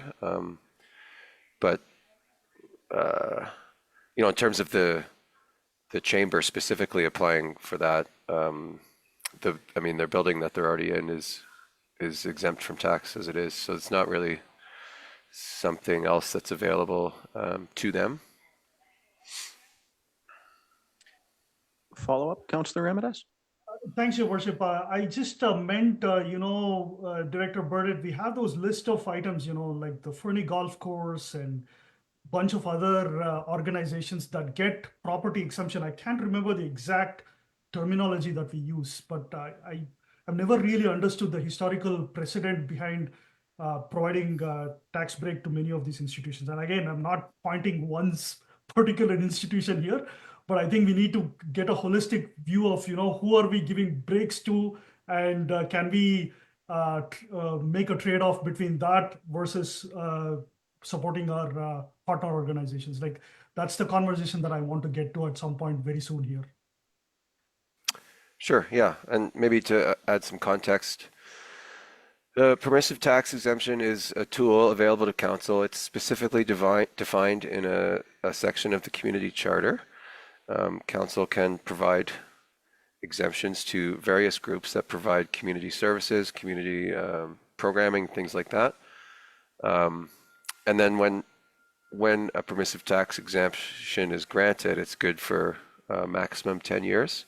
So all of the tax exemptions that make up that list that you referenced, council will see in a couple weeks, but also that 10-year time period is up. It's up 2025. So, at the very latest, at that point, council will have to look at the whole list holistically and decide which ones to keep and which ones not to keep. But in terms of granting tax breaks to one specific organization under that program, it doesn't mean that the city loses that amount of revenue. It means that every other property in the city has to make up the difference for that amount that you grant, so we still have to balance our budget.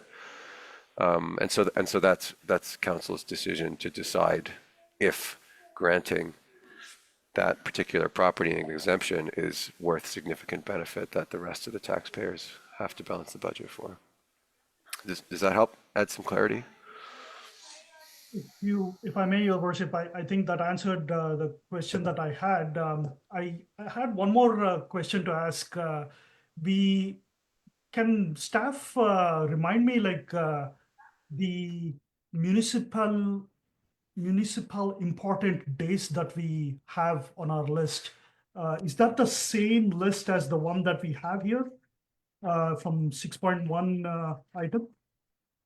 And the reason I'm asking is I just want to understand, like, when we do declare municipality important events, like how many of them are we actually supporting via actual money? How many are we supporting just via in-kind? Like, I just want to understand. Go ahead, CAO. They are different lists, and being a municipally important event does not necessarily indicate that we support them financially or with any added in-kind, just that it is a event of significance to the municipality, and therefore I think can have a little extra leeway in terms of how it generates revenues.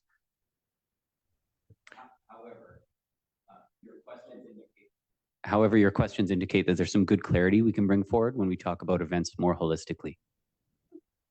Your Worship, that's exactly what I was getting at. Just trying to streamline that a little bit. Go ahead, Wendy. Correct me if I'm wrong, but when we first submitted our application for funding, I think I did do it through the discretionary grant fund, and I was directed by the corporate officer that that wasn't the right route to go. However, if that's how you'd like us to submit for the funding this time, I'm happy to do that again. Very well. Director Burdett, I think, is trying to offer some clarity here. Thanks. I can't speak to the specific happenstance of that, but just in my quick reading of the policy here, I don't personally see any reason why this particular event wouldn't qualify. The one problem is the total pool for discretionary grants is under 15,000, and there's usually more than one applicant, so it would only really offer a small relief in terms of an ask of this size, but it could potentially be more than zero, I guess. Thanks, Director Burdett. Councillor Hamilton's been very patient. Thank you. I've had the opportunity to formulate the question, and my question actually is philosophically very similar to the one that Councilor McIsaac bought me a little bit of time with. But I'm curious, in your discussions with your corporate sponsors and individual sponsors and donors, what their reception has been to asking for increased funding, because the way I'm kind of sitting here weighing this is the money's coming from the same individuals, the same people. It's just, is it coming out of the left pocket or the right pocket at the end of the day? And one of them has a tax write-off potentially and the other doesn't. So I'm just curious what sort of feedback you're getting when you're asking for more sponsorship. Thank you for the question. We have not sent out our corporate sponsorship package yet, but we have had some communication with individual companies that would like to be title sponsors. We generally do get funding every year from a core group, but it has gone down over the years. I think everybody is feeling strapped by being asked by lots of different organizations for money. So yes, we are planning to increase our amounts for title and entertainment and so on. We've also applied for more grants than we've ever applied for before. So we have been successful with one through the BC Fall Festivals and Fairs. We alternate. We had applied for that for the holiday kickoff last year, but we have received funding for that this year. So that's positive, and still waiting to hear on others. We have applied to the RDEK, and one of the contingencies was to show that the city was supporting the event first, and then they would. We did not receive funding from them last year. Thank you. Does that suffice? Go ahead, Director McConnell. Excuse me. Thank you, Deputy Mayor. Yes, I do have the communication to Ms. McDougall, which confirms that the discretionary grants policy applies to a specific fund, and it's less than $15,000, and it confirmed that they can only award money maximum of 2 times in 5 years. So it was recommended it's not a stable or appropriate fund for the city to provide support. So those were the references, but it did clarify that it was discretion of the chamber as to how they wish to advance. So thank you, Corporate Officer McConnell. Councillor McIsaac, and then Audia Kelly after that. Thank you, Deputy Mayor. I was going to make the comment that the challenge with discretionary grants is we're looking at an ongoing event with ongoing funding. They can only apply 2 years out of 5. I mean, I applaud Councillor Audia Kelly for looking for creative solutions to the financing, but unfortunately, I don't think the discretionary grants one is the right vehicle. I also want to make a comment too for anybody that was watching and wondering about the permissive taxing. Ending the permissive taxation for a particular organization brings no more money in. So that doesn't suddenly add to the bucket of money that's available to give out to people. All it does is change how much money is coming from each person. So it unfortunately is not a potential source of revenue, revisiting where that comes from. It doesn't change our income at all. Thank you, Councillor McIsaac. Councillor Audia Kelly. Thanks, your Deputy Worship. I'm not sure if this is an appropriate question, but I'm going to ask it anyway. Is there a role that the DMO has with events that would be considered tourist related? And if not, should there be a role that the DMO takes? CAO. That would be a question for the DMO. I think Tourism Fernie is intimately involved in Grizz Days and other events, but I don't have specifics on their exact involvement. I'm happy to answer that question. So we did the same ask of Tourism Fernie, and they have come forward with funding. So if we secure this funding, I'm in a very comfortable position that we can execute to the same level that we have in prior years. and through hiring an events management firm, which would allow us to focus on our strategic priorities like economic development. Thank you. Councillor Audie Kelly, follow up? Just a little further, Wendy, so would that include financial and organizational support from the DMO? Yes, that's correct. They are financial support. And assisting at all with running the festival itself, like helping the chamber to actually? Yeah, their staff would normally sign up for volunteer roles in the capacity that they can. We're planning to have a meeting with them. What does animation mean to Tourism Fernie? How can we fulfill that obligation or carry that through for them? So yes, we do work very closely with them. Excellent, thank you. All right. I'm of two minds about this. I think that our town is unique in many ways, and one of those ways is the rich environment of events and things that happen that bring us together as a community, Grizz Days being one of the largest among them. However, anytime we create an ongoing funding source for anything, people build up lives and expectations around that. It becomes intractable. And we have high taxes in part because there's an enormous list of things that we've funded for a long time that have become entrenched and people depend on them now. It's death by 1,000 cuts. And this, I think, is a small cut for an enormously important local event. I like what Councillor McIsaac had to say on the topic of making this not a repeat request every year. That would be nice to see. I just worry about the growing burden of things we pay for every year. Councillor Ramadas. Sorry, Your Worship, I just have to slightly disagree with you on this one. Go ahead. Yeah, no, I mean, I see what you're saying, right? There is ongoing burden on us to support many events. There's, like you said, death by 1,000 cuts. I agree with that. And but we don't know yet. Like we have a list of events that was supposed to come through on our agenda package here for this item number 6.1. And we haven't done the deep dive analysis of which ones are actually costing money, which ones are just in kind. So for us to be saying at this point that we can't be supporting Grizz Days with City of Fernie money is probably too premature in my mind. I think we need to look at the list. We need to look at what efforts we are putting in, how much money we are spending on all these events, finalize and streamline them. When you say, municipality important events, what does that mean? It shouldn't be just ad hoc kind of support, but it needs to be whether it is funded or not funded and things like those. So all I'm trying to say is we are not at a point where we can simply say that we cannot support this, or support in the sense we cannot support it with money. Like I feel like we just need a lot more analysis before we come to that conclusion. Thanks, Councilman McIsaac. If it sounded like I said I don't really want to support them, that's not what I intended.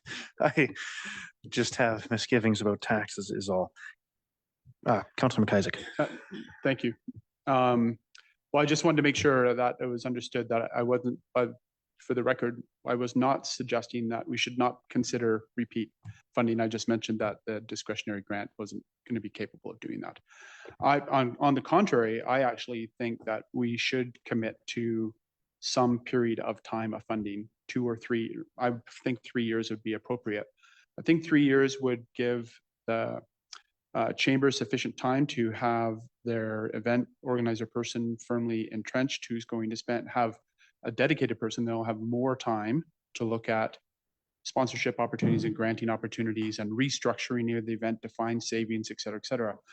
I'm going to this will be a wildly unpopular position, but I don't see the money that we spend on the not-for-profit groups and animation and events and so on in our community as a death of 1,000 cuts. I see it as an ongoing schedule of investments that we make in our community that give people the quality of life that they have here.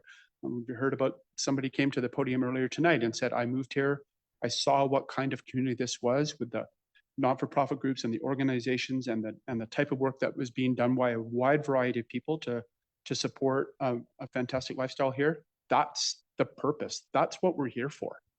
It's not, I don't want to spend a nickel more taxes of anybody's money that we don't have to, but our job isn't saving money. Our job is supporting the quality of life of our citizens. So I take a little bit of umbrage at this idea of a death of 1,000 cuts because we're not doing that. That's actually not what's happening. What's happening is we're taking feedback from the community groups and our community at large and saying, what's important to you? And we are trying to enable that. So this is one of those events that everyone in our community, almost to a person, except for 12 people on Facebook, would say, this is one of the best events in town. It's been voted on.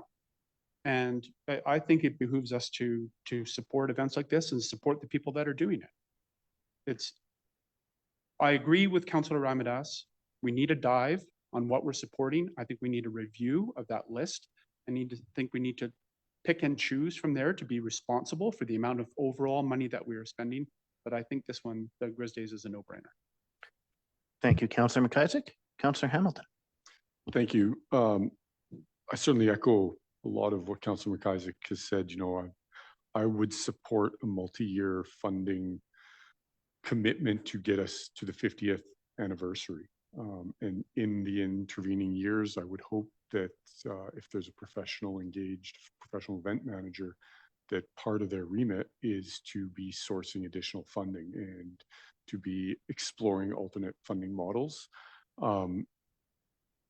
But again, as Councillor McIsaac said, you know, this notion that the money that we are spending as a council on events and facilities and other services that our community uses on a daily basis and relies on, and are reasons why people choose to live here, that is a burden on us, it's a false approach. Like, these are the investments we're making as a council in our community. To think of it simply as being dollars out of my pocket, I challenge anybody to go and privately fund a festival, go and privately fund a new fire hall, a new field house, a new pool, whatever the case may be. These are all things that everybody in the community, whether or not they are actively using them, actively attending, they benefit from. And so we need to reframe how we reference our spending from costs to investments. Thank you for that. I beg to differ on some of the points there, but Councilman Ramadas. Thanks, Your Worship. I would ask all of us to actually go back to our citizens survey review also from last year. One of the highest things that had positive impact for our citizens has been the events in town, the community events. And Grizz Days would probably rank right up there with Canada Day on that one. So, and one thing that people were also satisfied with was garbage service, which we are like now complicating with, organics collection program. So anyway, like all I'm trying to say is, I echo the sentiment here. The citizens have told very clearly to us over and over again that these events are super important to them, and we should be seeing that as an investment and not as a cost. Thank you, Councillor Ramadas. Yeah, for my part, I don't think we shouldn't be funding this. I just think that it should be acknowledged at this table every time we make a decision that there is a negative. Somebody's hurt by every single thing we do, even if it's just somebody's money that we took. And this is a tiny expense in the scheme of things for a massively excellent event. And I don't for one second doubt that we should support this. I just wanted to make the point that there are hundreds of line items in the budget, and we should be always cognizant that when we make these decisions, it adds up to a large sum in the end. Again, not saying I don't want to support this. Councillor Audia Kelly. Thanks, your deputy worship. I do want to bring back though the point that Councillor Ramadas made earlier. And I think CAO also, I think need to actively work on a strategy. If we're going to fund these events, it needs to be fair. It needs to be transparent. We need to look at what events the community really wants us to support. And we need to look at that. I don't think we should arbitrarily, I think we should take a deeper dive into that and really through engagement or whatever we need to do to discover what those events are and then actually budget for it. And not have to do like ad hoc stuff. I think we need a strategy for it, especially if we're going to take it outside of RMI, because I can see the previous council's reasoning there of actually not trying to impact the taxpayers directly, right? So I think we need to consider all of those things too. And for the record, yeah, I think Grizz Days is quite loved in our community. Thank you, Councillor. I think we've kind of beat this one to death. And the idea that seems to be floating around is that we want a, okay, thank you, Corporate Officer. Where was I? Yeah, the idea seems to be that we want a long-term policy or procedure or a commitment for some time. But I think what they would be looking for at the moment is the ad hoc will do for the moment. And I don't think we need to make that weight on us creating a overarching policy or going through those lists, correct? Councillor McIsaac. Thank you, Deputy Mayor. Just to confirm, I think what I heard the CAO say earlier is a strategy is coming. So it's just not here today. CAO. A strategy was anticipated. I don't know that it's coming forward. I think we do need to develop a community events strategy that's broader than just visitor events. This was to provide a tourism event strategy. Small correction. Thank you, CAO. Councillor McIsaac. Or sorry, Harshand, sorry. Councillor Ramadas had his hand up. My apologies. And his audio is gone. Thank you, Worship. Really, I don't think we should overcomplicate this. The list is here from 6.1 agenda item. All we got to do is just run through this and ask the council for, I don't know, some kind of a mechanism to rank order this and go with it. And I'm pretty sure if we do that exercise, Canada Day and Grizz Day will be 1 or 2 on our list, and we go with that. All I want to caution is let's not just take too much time to come up with the best strategy and keep the Chamber of Commerce hanging while we figure out what we should be doing next. I just think something that is reasonable, quick, timely is what we need at this point. Thank you, Councillor Ramadas. Councillor McIsaac. I move that we fund the Grizz Days $15,000 for a 3-year period. 15,000, 15,000, 15,000. That's right. Is that a seconder with Councillor Ramadas? Yes, Your Worship. Further discussion? Councillor, confirm the exact wording. Please do. 15,000 annually for 3 years. Is that what the request was? That's what I thought. Is it $45,000 over 3 years? Is it $15,000 per year for 3 years? Is it 50,000? He's typing. Don't mess him up here. Sorry.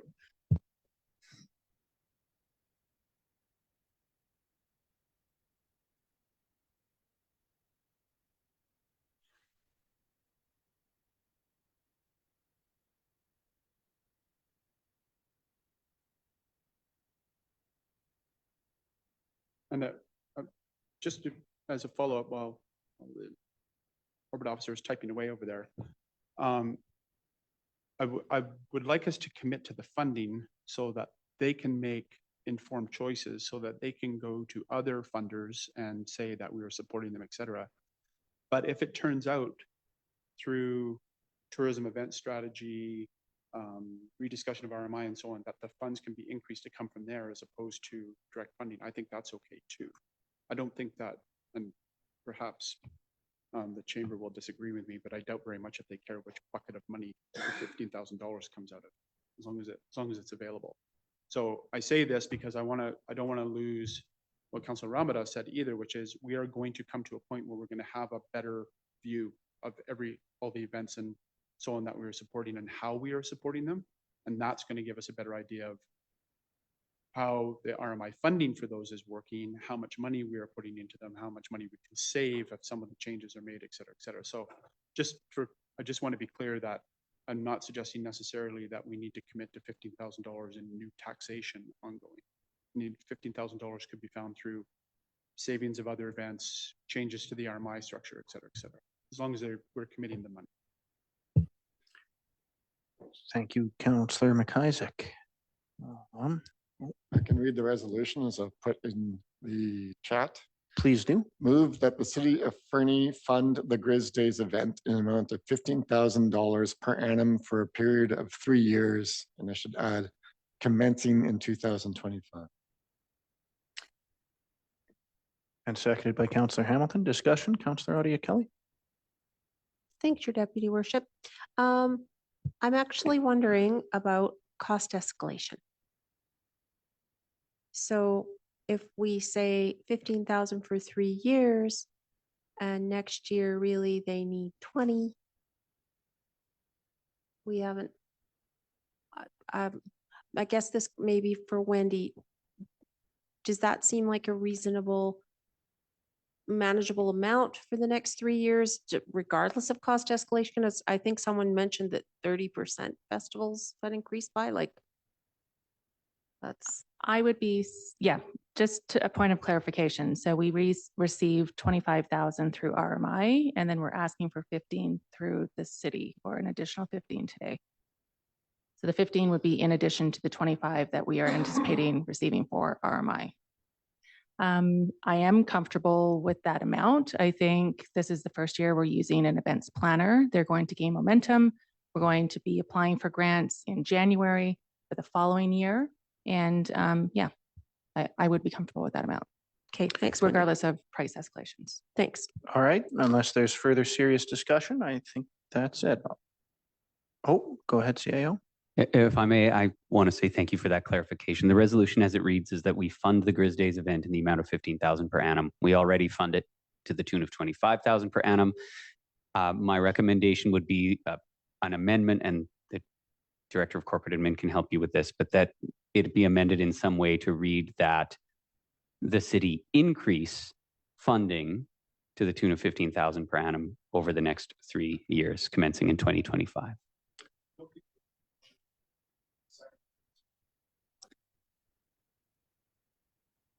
It did. It was Councillor Hamilton. Well, Director of Corporate Services, should we just vote on it and kill it and then make a new one? Once it's on the floor, you have to deal with it. All in favor? All opposed? It dies.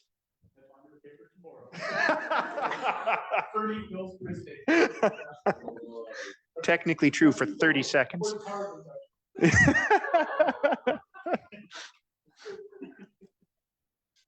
Thanks for bearing with us, guys. That's a very tedious discussion.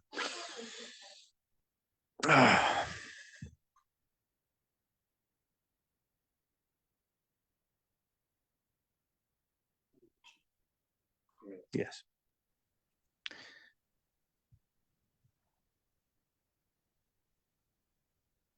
Councilman Ramadas? Your worship, does Ms. McDougall have to stand there? Like, I think we know what we are doing next, right? Just a suggestion. Yeah, I guess you can sit down. We're done torturing you.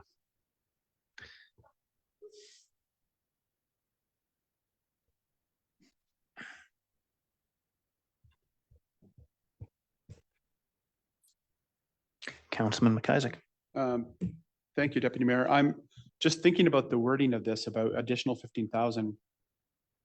We will put ourselves in a bind if we increase the RMI funding because we're saying an additional 15,000 on top of. I wonder if we'd be better off if we said, since the 15,000 on top of the $25,000, and say that a total of $40,000 per annum for the next 3 years. And then that way it doesn't matter which bucket it comes out of. Is that a better way to structure that? Because that's really at the end of the day, what they're looking for is they need $40,000 and not 25.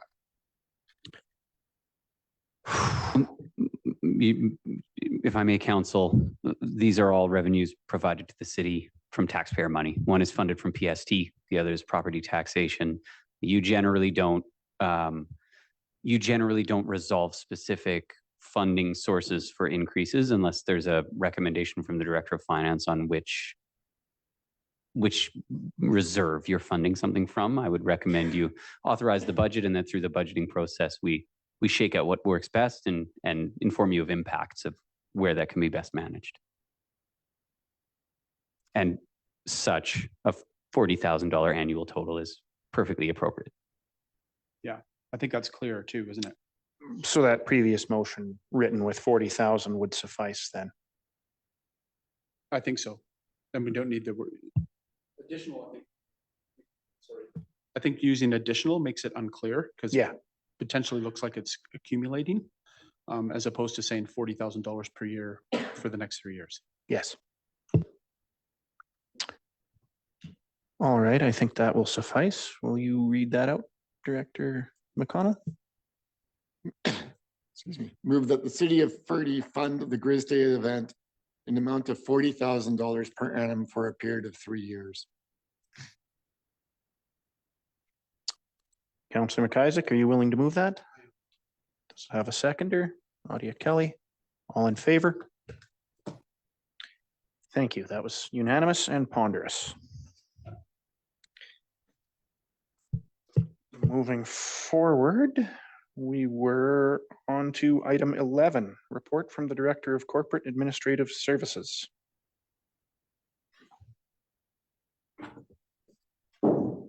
Actually, before we do this, I think we should take just a couple minutes recess here for a bio break for everybody. I don't think we have to motion for that. No motion, but perhaps directing come back in 5 minutes, is it, or 2? 5. Okay.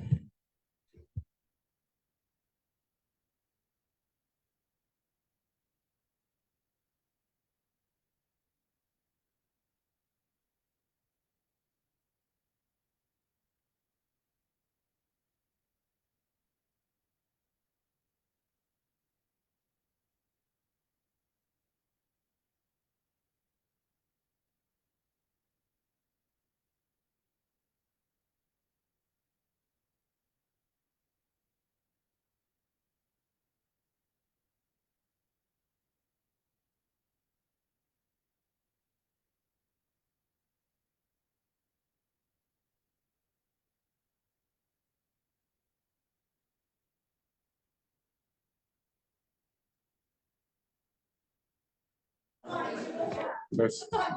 That's why we all keep Test, leaning test. forward. Oh, we can hear Test. Kyle's speaker. That's it. Is the volume up? Volume up. Test, test, test. 1, 2, 3. The red fox jumps over the blue barn.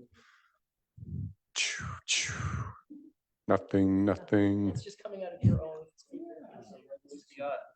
Weird.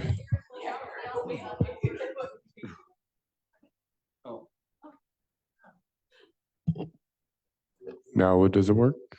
Now are you getting it? Nothing. We sort of need Tracy talking rather than trying out because we can hear too. I think I was ducking the channel. Can you hear me now? Hello.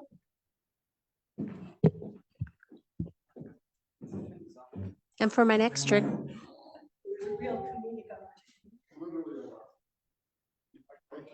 Yep. I'm like the M&M of the council table here. Little baby with a forked tongue, blah, blah,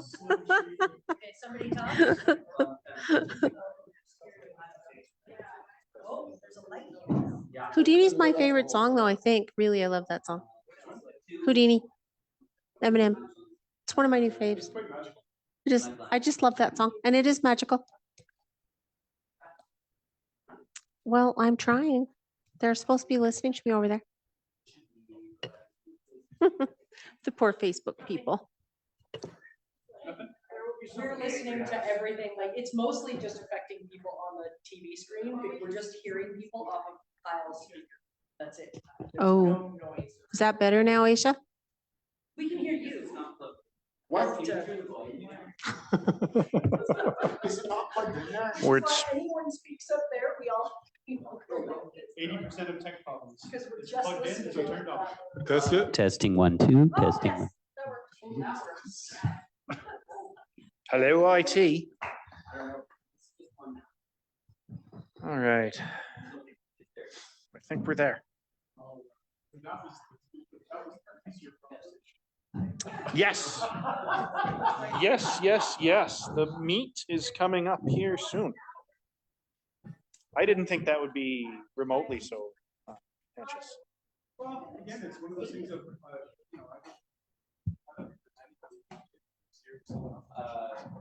Deputy Mayor, can you come back, sir? Yeah.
All right, we are reconvening and proceeding with business item number 11, report from the Director of Corporate Administration Services. Thank you, Deputy Mayor. I will do my best to keep mine short.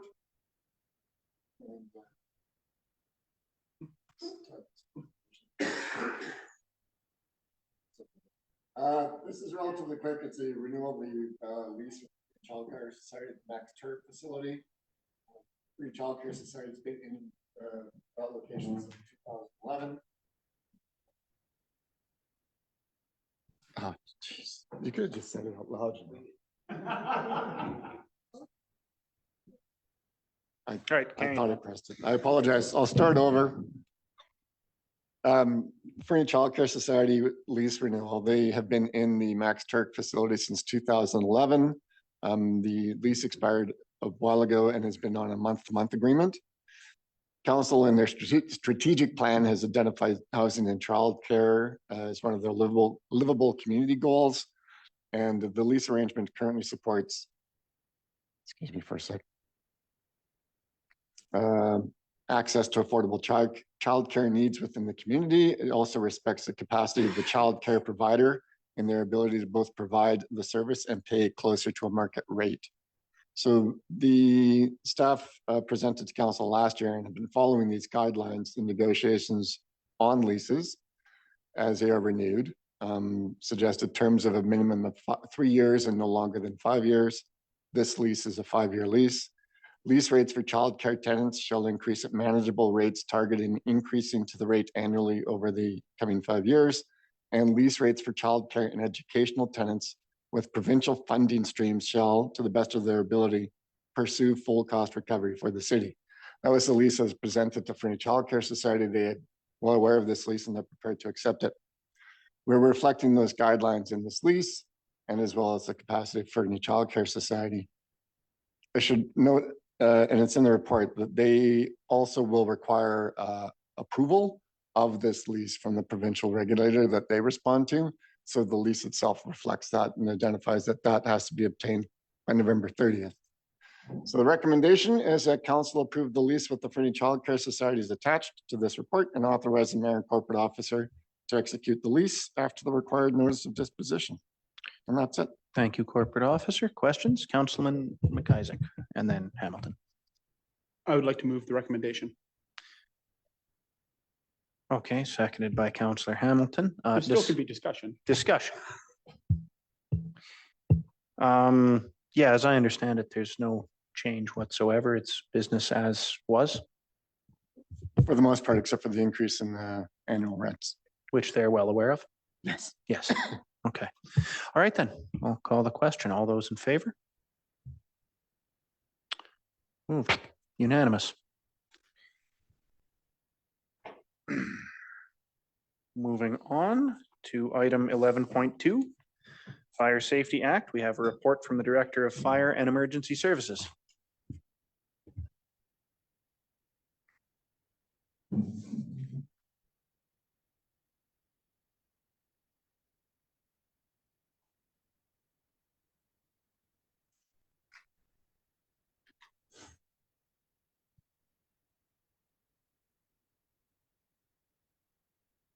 Deputy Mayor, Council. Good evening, Deputy Mayor and Council. I'm here tonight to seek council designation of Fernie Fire and Emergency Services Department inspectors and fire investigators, as required in the new Fire Safety Act that came into effect August 1st of 2024.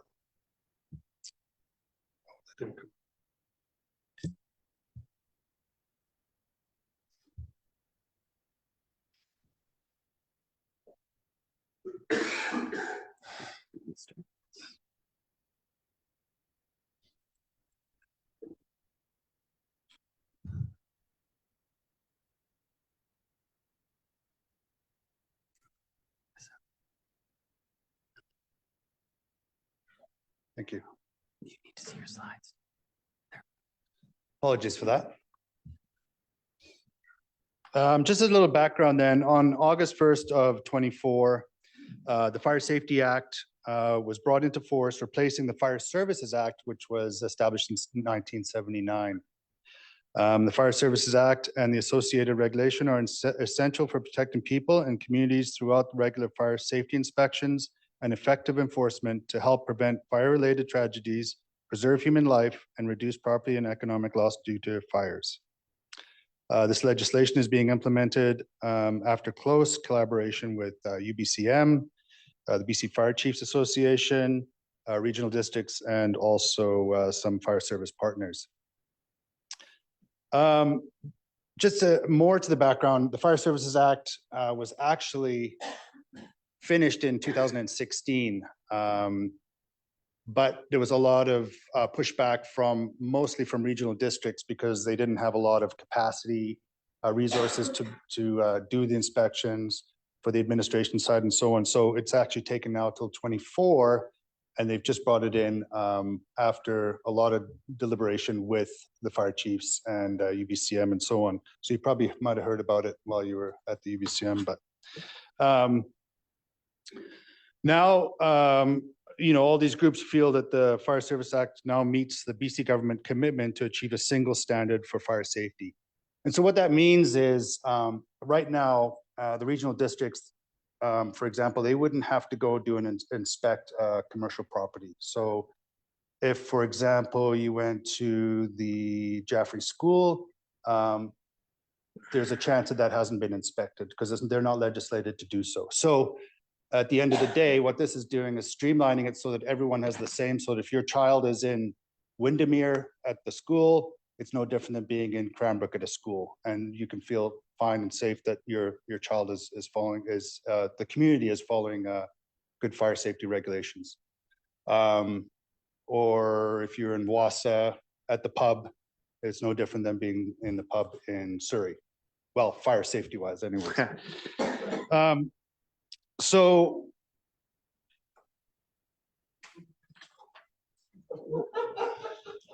what that has done is it's changed how we operate a little bit with the city of Fernie. And so I just want to just go over a little bit about what the Fire Safety Act, how it'll affect the city of Fernie. And the reason I'm here tonight is actually just for point one.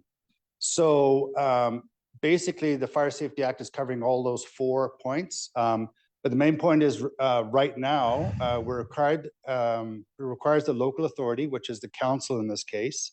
If it was the RDK, it would be the board, to designate personnel to carry out fire inspections and fire investigations and enable local fire services to perform tactical evacuations. And so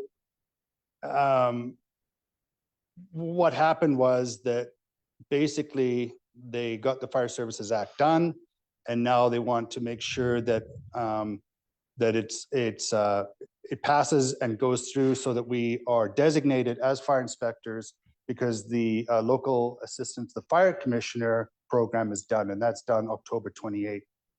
So all of this has to, all the communities in the province, RDs and municipalities have to have this performed before October 28th, when the local assistant to the fire commissioner program is done. So what that was we actually got designation from the office of the fire commissioner with a badge and so on, so we could go into businesses and we were allowed to go in and do inspections with that authority. So now the authority is passed down to the municipality for this for these inspections and investigations. That still means we're following the Fire Safety Act and what the Office of the Fire Commissioner designates, but that's where we're at today. Then as we go down through the Fire Safety Act, it's what's going to happen in the next year is that they're going to help us try and implement all the other points here. So establishes an administrative penalty enforcement model to address non-compliance issues in a more direct, timely, and effective manner. Basically, it's repeat offenders that are not compliant with the Fire Safety Act. And then implements a risk-based approach for fire safety compliance, monitoring in municipalities. So basically what that is they're going to try and make sure that high risk occupancies, whether it's schools, hospitals, bars, hotels, apartments, those are monitored and regulated more frequently. And then create a self-assessment compliance and monitoring program for inspectable properties within the city. So basically, it's leaving the onus on the business owner to do a self-assessment with compliance on their building or business. And but we're the ones who have to monitor that they're doing it. So that program's over the next year is going to be done. The saving grace in our situation is that all of our career firefighters are currently were LAFCs, and so the training that was done with that is pretty much the same as what's going to be given by the OFC. So the OFC is now going to set up a program, education program, 2 10-hour courses on how to effectively do these inspections, which they're planning to bring out in late fall or early in 25. And at this time, the city is addressing item 1. So to comply with the new legislation, the local authority must designate in writing a person or a class of persons as fire inspectors and fire investigators by October 28th of 24. There's still a lot of questions that a lot of the chiefs, especially in our zone, are asking, zone 4. The problem right now is that there's forget the word, interregnum. So we can't even ask questions about certain things. Like I had a question about having a building inspector help us with inspections, because they a lot of times I'll go and do an inspection, and because I don't know the building code that well, it's sometimes advantageous to have him or her along with me, whether it's fire separations with drywall or whatever. So I'd like to pass this as it is and then possibly come back later to add that if that is a possibility, because it was in the question and answers with the OFC. And they did designate that they could, there wasn't a limit on who could be inspectors as long as they passed, they were trained to do so. Councillor Audia Kelly. Thanks, Your Deputy Worship. Chief, I was just noticing that there will be an additional 16 hours of online training. Does everybody have to have that done by October 28th? No, so they don't even have the training courses done yet. But what their intention is to have it done by July 31st of 25. Yeah, and so we're maybe a little, not weak, but where we lack experience with is investigations. And so right now there's only one of us that has NFPA 1031, which is the highest end for inspections, and 1033, which is investigation. If I may stop you there for a second, Chief. Councilman Ramadas has a question. Thanks, Your Worship. Just had a question to the chief here. Will this new act mean that we may see less and less of the type of reports that we had with that one property in West Fernie, like which took like almost 6-7 years to resolve? Like, will we see fewer of those? Will this give us more teeth to kind of go and implement what is required? Through to Council Ramadas. Yeah, that's an interesting one. So how the RDs are coming into this program is it's going to be reactive for the regional district. So if an owner wants an inspection or there's a complaint, then that would trigger an OFC advisor to help the RD to go and do an inspection on that property.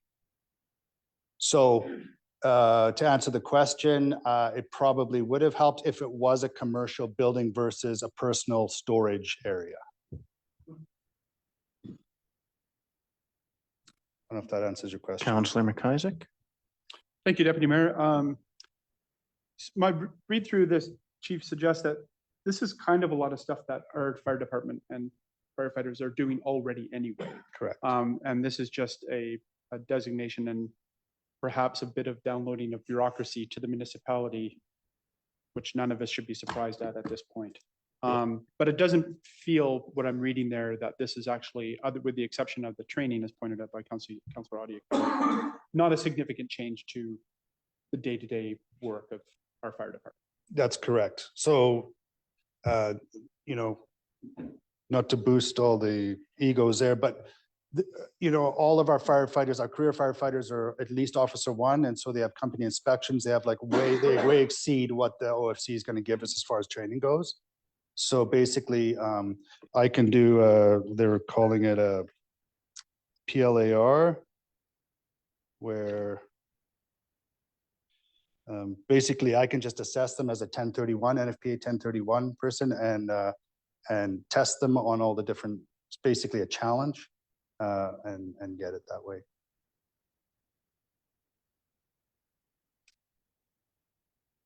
Oh, so no more questions. Sorry to derail you so badly. I might need help again. Okay. If you start the show.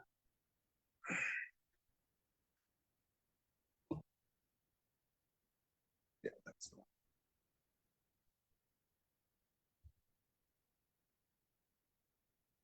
Thank you. So the staff recommendation is council designate the following Fernie Fire Rescue positions as fire inspectors and fire investigators for the city of Fernie. The fire chief, the deputy chief, the captains, lieutenants, and the career firefighters. Councillor Audia Kelly. Councillor McIsaac, is that a second? Okay, Would you like me to read the resolution to make sure we're, please do. because I believe the wording was option 1. So staff is recommending council designate the following Fernie Fire Rescue positions as fire inspectors and fire investigators for the city of Fernie. Fire chief, director of fire and emergency services, deputy fire chief, captains, lieutenants, career firefighters. Thank you. There's a mover and a seconder. I do have one question. Is there going to be any wage implications with this under the agreements? Not outside of collective bargaining. Okay. Yeah. All right. In that case, all in favor? It's unanimous. And moving on. We have a report from the Chief Administrative Officer, item 11.3, agreement with the Elk Valley Resources.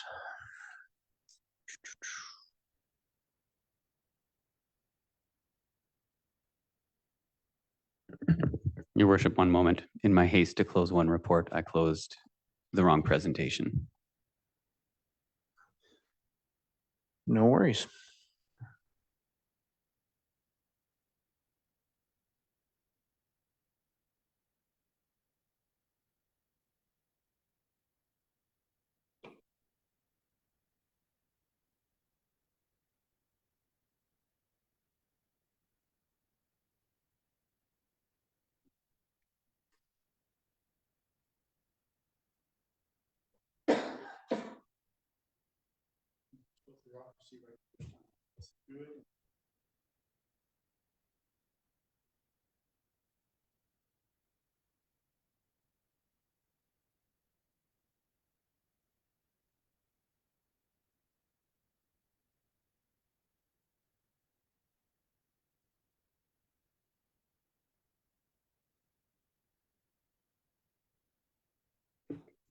Your worship, I'm not able to access the PowerPoint presentation, so what I will do is provide a verbal presentation to council regarding this agreement. Council will recall that in 2022, concerning levels of selenium were detected in the James White Park wells. These are a secondary water source that the city of Fernie operates. They're generally used when the water quality at the Ferry Creek source, our primary source, experiences periods of turbidity. At that time, the city of Fernie implemented an enhanced sampling and monitoring program and began working in collaboration with Tech Resources, now EVR, on a monitoring program and to undertake some initial desktop and then even pursue an exploration of one potential future well, which you will recall was being tested over the winter and spring of this year near the provincial park. Throughout that process, we have been engaged directly with Tech and now EVR to secure an agreement to support comprehensive options analysis and ultimately to support ensuring the provision of sustainable, clean drinking water for the community of Fernie. This is the first formal, although representations have been made that there's obviously a firm commitment to ensure that the activities of mining don't negatively impact our water availability. This is the first agreement. And I should say Tech previously and EVR has continued to directly support and action exploration. But this agreement formalizes funding to the tune of $600,000 to fund an options analysis. Both parties believe that funding envelope will be sufficient to complete the work. The agreement contemplates the city of Fernie developing the scope of work and managing procurement. There will be communication and some consultation with EVR, but control of the work and decisions on awarding contracts, all of that remains firmly in the control of the city of Fernie, which was absolutely critical from our point of view. And also it provides the option, or not the option, but it provides the mechanism for recovery of the administrative costs of 10% that will be required for one of our team members to oversee that work. It does not provide, and I noted in the report as well, a commitment to fund the ultimate implementation of the recommendations, but it does contemplate that those will have to be explored and analyzed and understood. Throughout, I would like to say the representatives that have been at the table from Tech and EVR have made that commitment that they understand the city of Fernie, previous to the discovery of selenium, enjoyed 2 independent, safe sources of drinking water, and that we will be looking to not experience a reduction in that service level to the community as a result of this. Staff believes that this analysis will be useful in advancing council's asset management objectives in terms of it really will provide a long-term plan to maintain sustainable water service to the community. And it also ensures that the party closest to the source of the disruption to city operations will be funding that analysis. I would note that historically we enjoyed an informal filtration exemption as we had 2 safe drinking water sources, meaning we didn't need to implement additional redundant or additional supplementary filtration and treatment at Ferry Creek. With the wells in question, that came off the table, and we were required to undertake an assessment of additional filtration, and that could be a very expensive cost for the city of Fernie. If we are able to find, or if we are able to advance multiple safe drinking water sources, such as an additional well or freshwater source, we would then again be pursuing that type of exemption and be managing our water similarly to where we do now. Although again, as the manager of Public Works or Streets and Utilities, that is presented at the higher certification level required. Staff are recommending that council execute the agreement, which would then allow our team to begin drafting the RFP, provide opportunity for comment from EVR, and then get to work procuring a firm to advance an options analysis.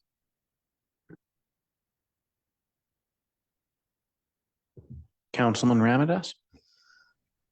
Thanks, Your Worship. Just wondering what the timeline is. When will the options analysis be completed, CAO? Through to council, I don't have a concrete timeline. The desktop exercise took the better part of a year. The testing a well took the better part of a year. I would anticipate something similar, 1.5 years or so for a comprehensive options analysis. At the same time, work remains ongoing with the regulator being Interior Health on our water quality requirements and ensuring that we do continue to provide safe, clean drinking water to the community, which we have been.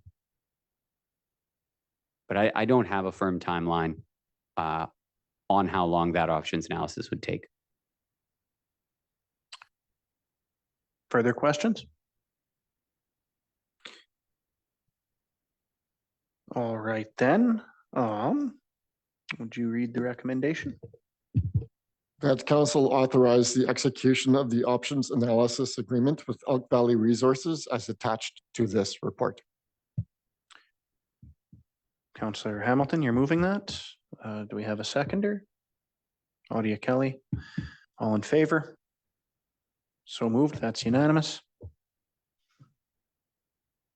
Moving forward, the main event, what we made everybody wait for, item 11.4. We have a report from the Chief Administrative Officer on the field house. Thank you, Deputy Mayor. To Council, I have a brief update for Council as directed. The agenda generally is a note on RMI consultation, new information gathered by the parties since September 24th, and some options for consideration by Council. Council will remember in August, we were directed the committee directed that staff meet with the Fieldhouse Society and advance considerations of a number of items. Information was brought back to Council on September 24th. At September 24th, we asked the Council direct us to advance formal consultation on the use of RMI funds, and the direction was to bring the report or to report back to Council today, which is what I'm doing. In terms of consultation outcomes, a request to engage on a consultation was sent The consultation wasn't entertained, but a formal response letter was received. Support was confirmed for the idea of combining the RDS, meaning Resort Development Strategy, project for accessible washrooms with the field house. There was no indication of support for reassigning the other RMI funds that were contemplated in the report to council. There was a suggestion that the funding should be shared between property taxation, RMI, and grants and donations in the form of cash. And the letter does reaffirm a position that the Fieldhouse Society proposal supports both the community and tourism by creating a venue for sport, tourism, functions, and events.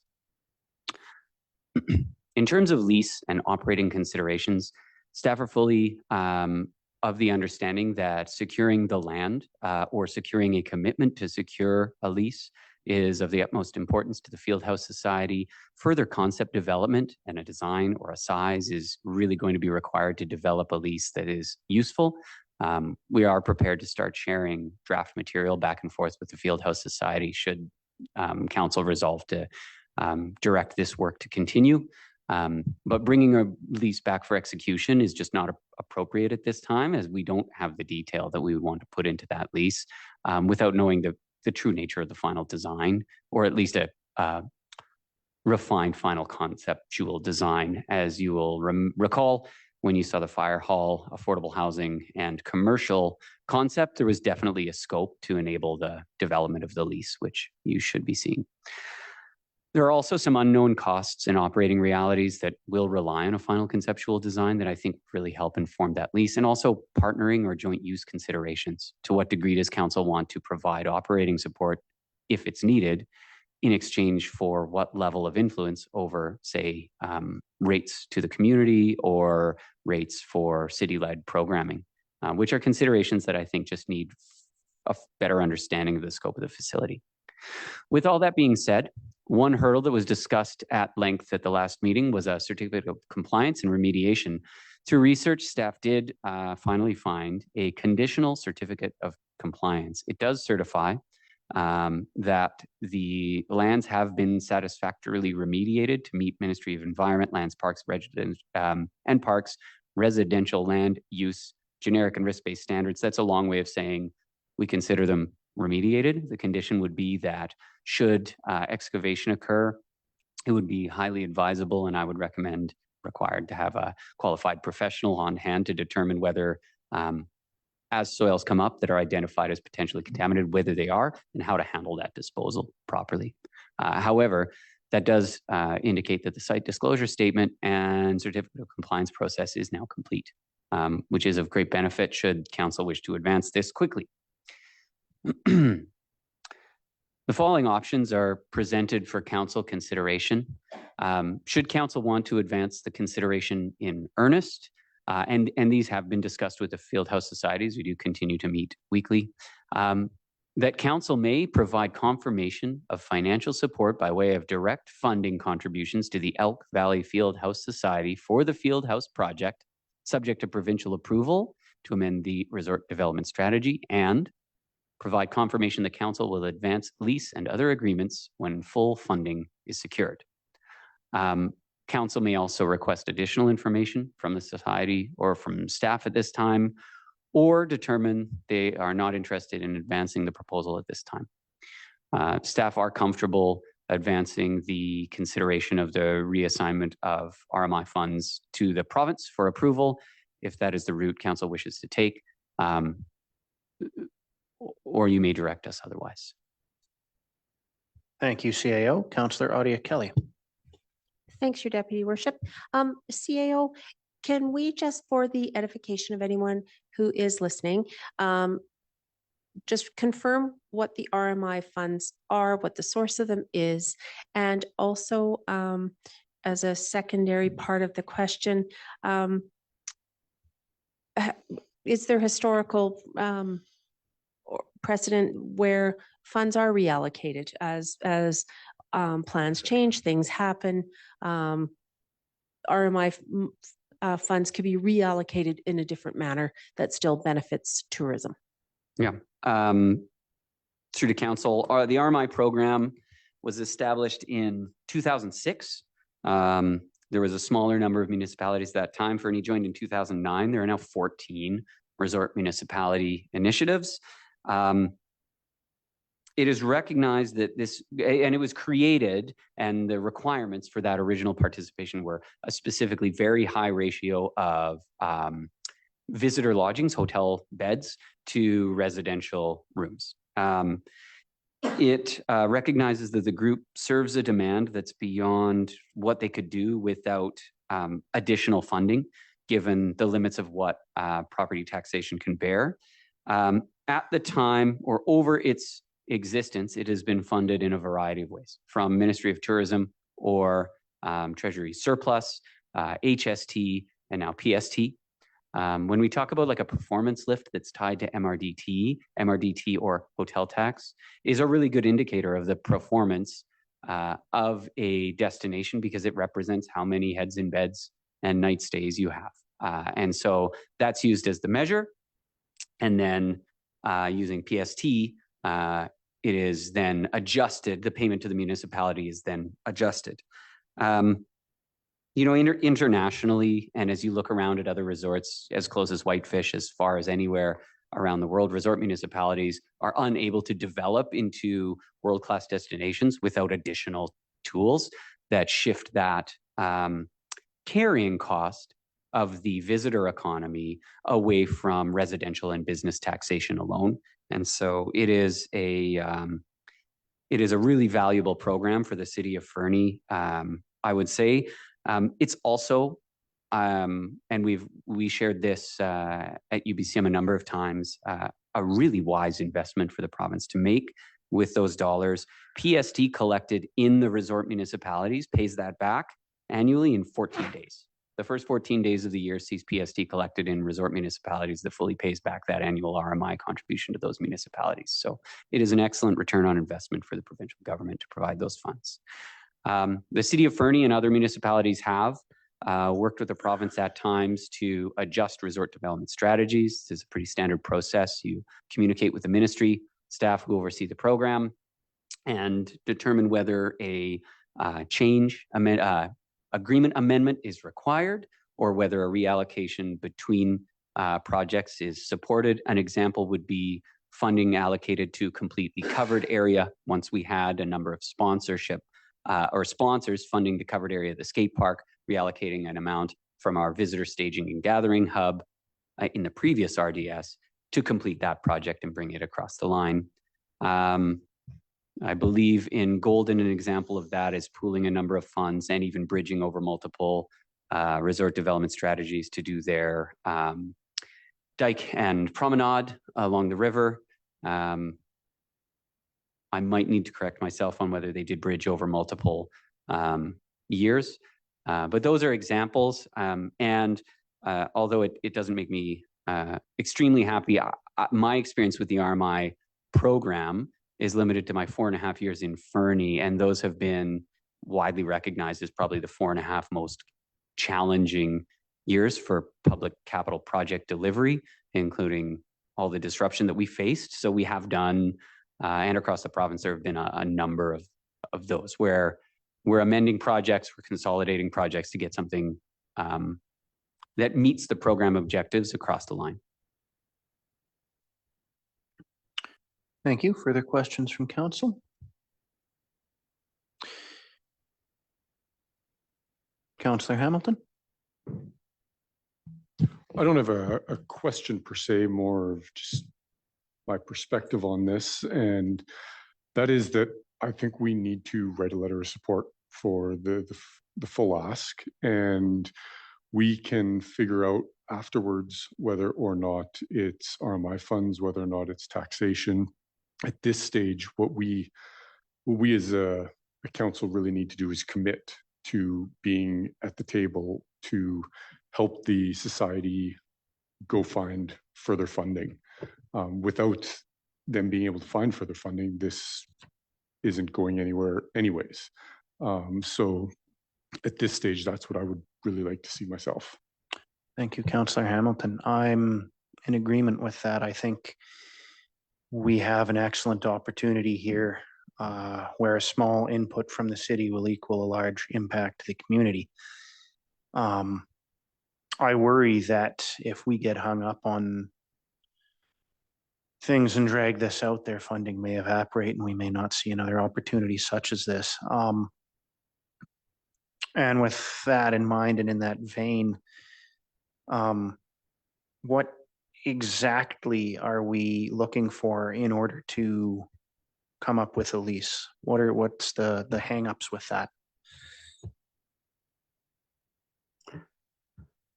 I would like to have a little more information about the actual structure. What is it going to be? What are going to be the elements of the structure? How generally big it is? Is it? You know, the society has done excellent work. They continue to do excellent work, but they're still narrowing down to a final concept and a final design. You know, I don't have measurements. There's still lots of options. I'd like to have something that's a little more firm in terms of this is the concept we're going to go after. This is what we're taking to funders. This is what we're trying to achieve. And then we can bring something forward around that. What's the, actually, Councillor Audia Kelly, you go ahead, and then, Councillor Ramadas, if you were first, you go ahead. Thanks, Your Worship. I just echoed what you and Councillor Hamilton have said already.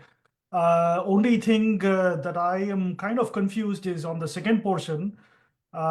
Yes, we need to write the lease, and yes, CAO needs more details.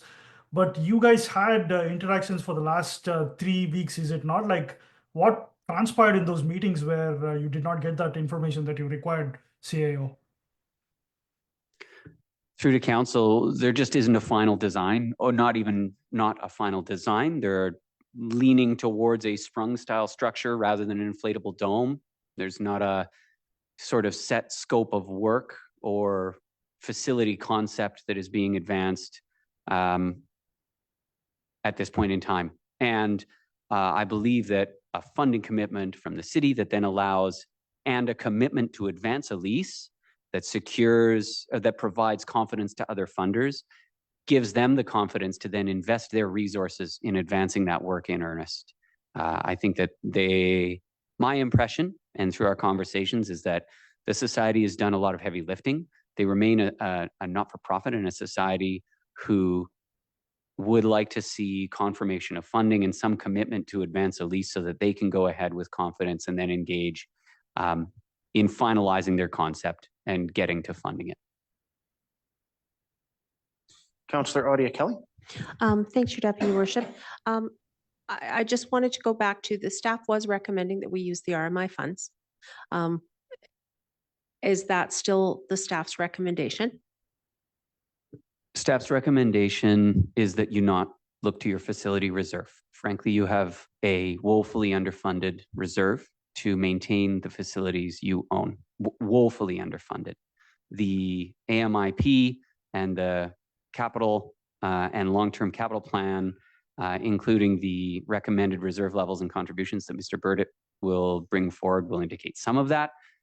There are elements that are underestimated in that, and facility dashboards for not just our public facilities, but all our facilities, whether those are pumping stations or lift stations, need to be completed to get accurate data. And council simply doesn't have the reserve funds to maintain its existing assets to further remove them to provide to a net new in a way that staff could recommend. You would be then simply trading additional borrowing on a fire hall referendum, which is frankly required to meet our obligations in terms of a safe working environment for firefighters and fire and emergency protection to the community by going that route. Further, Your Worship, if you don't mind. Go ahead. Use of the RMI funds, therefore, doesn't impact our already woefully underfunded reserve or have a tax implication for folks. And I also wanted to just clarify where Councillor Hamilton was going, because I thought that was good, was we commit to funding it and then we then can work the details of how we are going to fund and the details of the lease afterwards. Thank you, Councillor Audia Kelly. Councillor Hamilton. Thank you. The point I was going to raise has already been spoken. CAO. Thank you, Council. You just, the only note there is that you need to be comfortable that if you're making the commitment not subject to approval, you are making a commitment that you will then have to fund through taxation should there not be approval to reallocate some portion of the funds. I'm not anticipating that would be the case for the vast majority of those funds, if that's the direction from Council.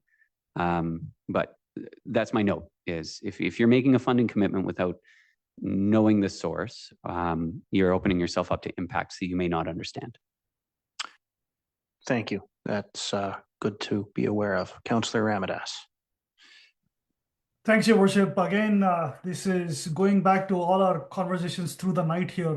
There's no free money here. I think we need to be clear-eyed about this, and people who are listening to this on Zoom and people out in the audience as well should understand that there might be a tax implication. Again, RMI might fund some, the reserves might fund some, but they are not going to be enough. So I just want to be clear-eyed about it. I just want it to be communicated clearly to everyone that there's no free money. There will be tax implications. We might have to hike taxes if we go ahead with this. Thank you for that cogent observation, Councillor Ramadas. Anyone else? Councillor McIsaac. I don't think I've haven't had my nickel's worth yet. It's not entirely true that it's not free money. Redirecting the RMI money doesn't create, as Councillor Adia Kelly pointed out, doesn't create any particular change in financial situations, other than, as was pointed out by Tourism Fernie, 2 of the projects that are in there will either get dropped or have to be funded later in the future through some other mechanism. So that is a concern, and we should not ignore that particular thing either. I think for me, when it comes down to this particular project, what I look at is ignoring the community center closure for a moment. That particular facility has been woefully inadequate for the usages and so on that's had over the last 20 years. We have so many opportunities here that are missed out on because we don't have sufficient facilities for various types of sport, tourism events, and so on. Even if the community center hadn't been closed, I think we should be seriously considering this. It is a great venue. It provides a great opportunity for a whole bunch of groups, and quite frankly, is going to be one of the least expensive costing facilities on our part, assuming that the grant funding that's available comes through, period. So I think it's a wonderful opportunity. The timing is challenging and so on, but I think we should commit the $525,000, and I really hope that the RMI funding changes from the province get approved. But I still think we should commit to it. I think we should commit to it wide-eyed, knowing that that's a potential possibility that there will be some tax implication later on. So, but to me, I think it's a good solution to a host of problems that we've had over a long period of time. Thank you, Councillor McIsaac. Councillor Adia Kelly.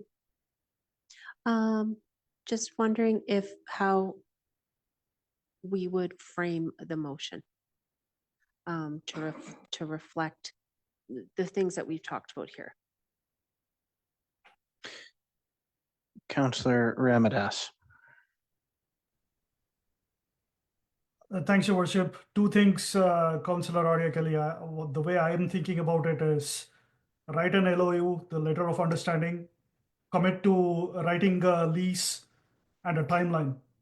Is it in a week time, in a 2 weeks time? We just need to be super clear about these 3 things. Letter of understanding, lease, timeline. Thank you, Councillor Ramadas. Councillor McIsaac.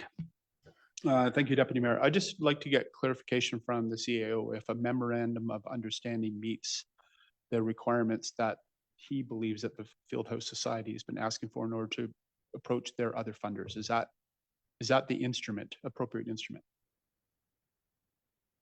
Go ahead, CAO. Your Worship, I think It would be my understanding that a letter of support for the Elk Valley Fieldhouse Society proposal and a commitment of $500,000 in direct cash funding for the project, and council directing council providing a letter confirming their intent to advance a lease agreement for the project would be acceptable to the society at this time and be sufficient for them to advance their fundraising. Councillor Hamilton. I'd like to move a motion to that effect. I'm Okay, not sure what the we'll language allow specific. Corporate Officer McConnell to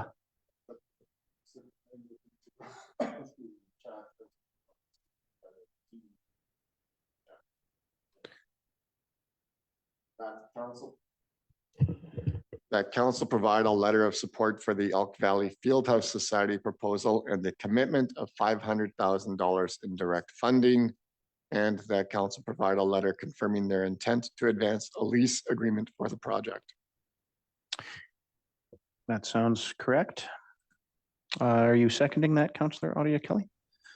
All right, discussion, Councillor Ramadas. Thanks, Your Worship. I think we need a timeline. Could you repeat? I think we need a timeline. Yes, Councillor Hamilton.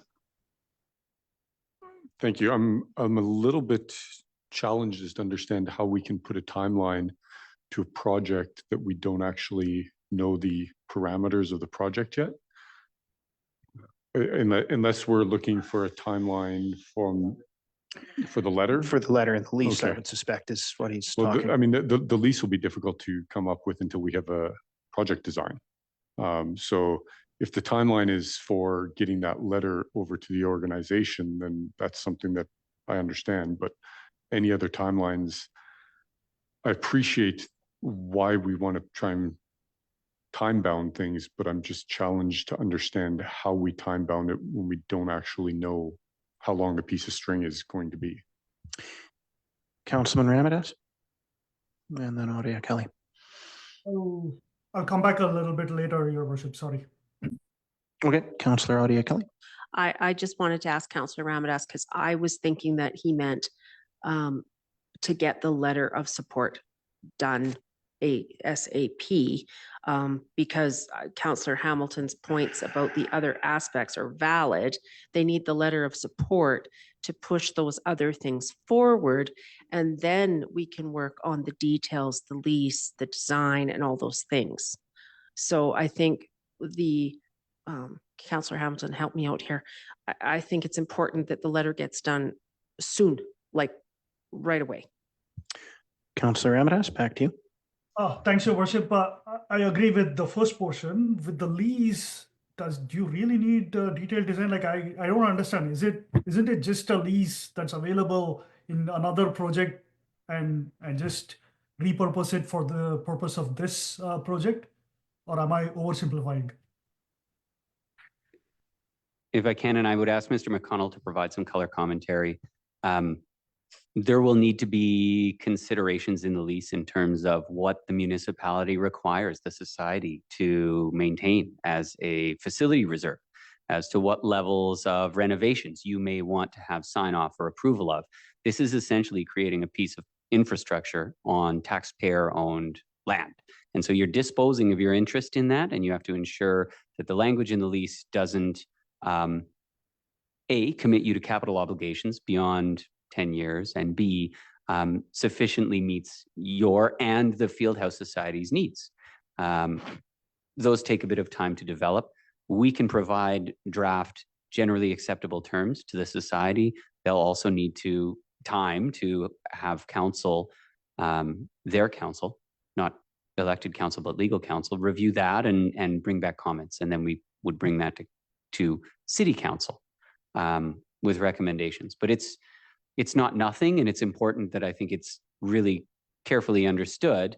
And the amount of those may depend on what kind of structure it is, and its intended lifespan, and its intended use styles. And I think being a little further down the road would be better than creating a blanket lease and having to bring back amendments and struggling through errors.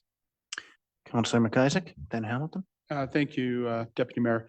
I think what's important from a timeliness perspective, as it was pointed out, is getting the letter out so that the Fieldhouse Society can move on with that. But the other thing that I think that's really important is that our community and the Fieldhouse Society hear that we are committed to this and that we are providing direction to staff to do it. That's what's going to keep some wind under their wings and keep them working forwards towards this. And whether the lease is available in a month or 4 months or 8 months and so on is really important for staff and the Fieldhouse Society to work out amongst themselves. I'm not too concerned about when that specifically will happen. What I am concerned is that council gives clear direction to staff about what we're committing to and what we want from them, and that it get done in a fashion that's appropriate for the Fieldhouse Society needs and our staff's capacity. Very well. Anyone else? Councillor Hamilton, sorry. Forgot. Thank you. I just had another question pertaining to the specific number in the resolution, because I do believe the actual ask was a little bit higher, if I'm not mistaken. 525, if I recall. Yeah. And so whether or not we need to amend the motion to that number. And then second to that is the language direct funding. Does that give us the flexibility to either fund it through RMI or other means, or does it limit us and potentially exclude RMI? That's just my question for clarification. Go ahead, Corporate Officer. If you wish to amend the amount, we can certainly do that by way of a motion to amend in a few seconds. But with respect to direct funding, I think the intent there was to confirm it's not in-kind contributions. Very well.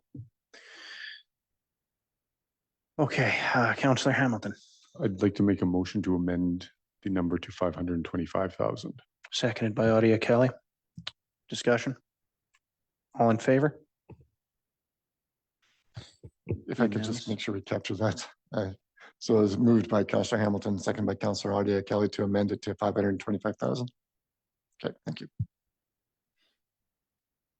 All right, so we have the amended motion first and seconded. It's on the floor. I guess best to call the question here. All in favor? This one is unanimous, being fully aware of tax implications and all. Hope we can hear back very soon about this. Moving forward, we have a resolution to close and go in camera. Oh, is there something missing? Normally it would be, and it's not showing up on your script, but within the agenda itself. Oh no, I went off script. Reports from council members. Oh, gosh, yes, of course. But it is 9:38, so how you wish to. We can. Yeah. Yep. I will say I've been running with the city scissors though, as deputy mayor. It's been fun. Motion to close. If you might, your worship, Deputy Mayor, if I could read out the recommendation, please. Yes. That the meeting be closed to the public pursuant to section 90 sub 1 sub A of the community charter, as the subject matter being considered at this time relates to personal information about an identifiable individual who holds or is being considered for a position as an officer, employee, or agent of the municipality, or another position appointed by the municipality.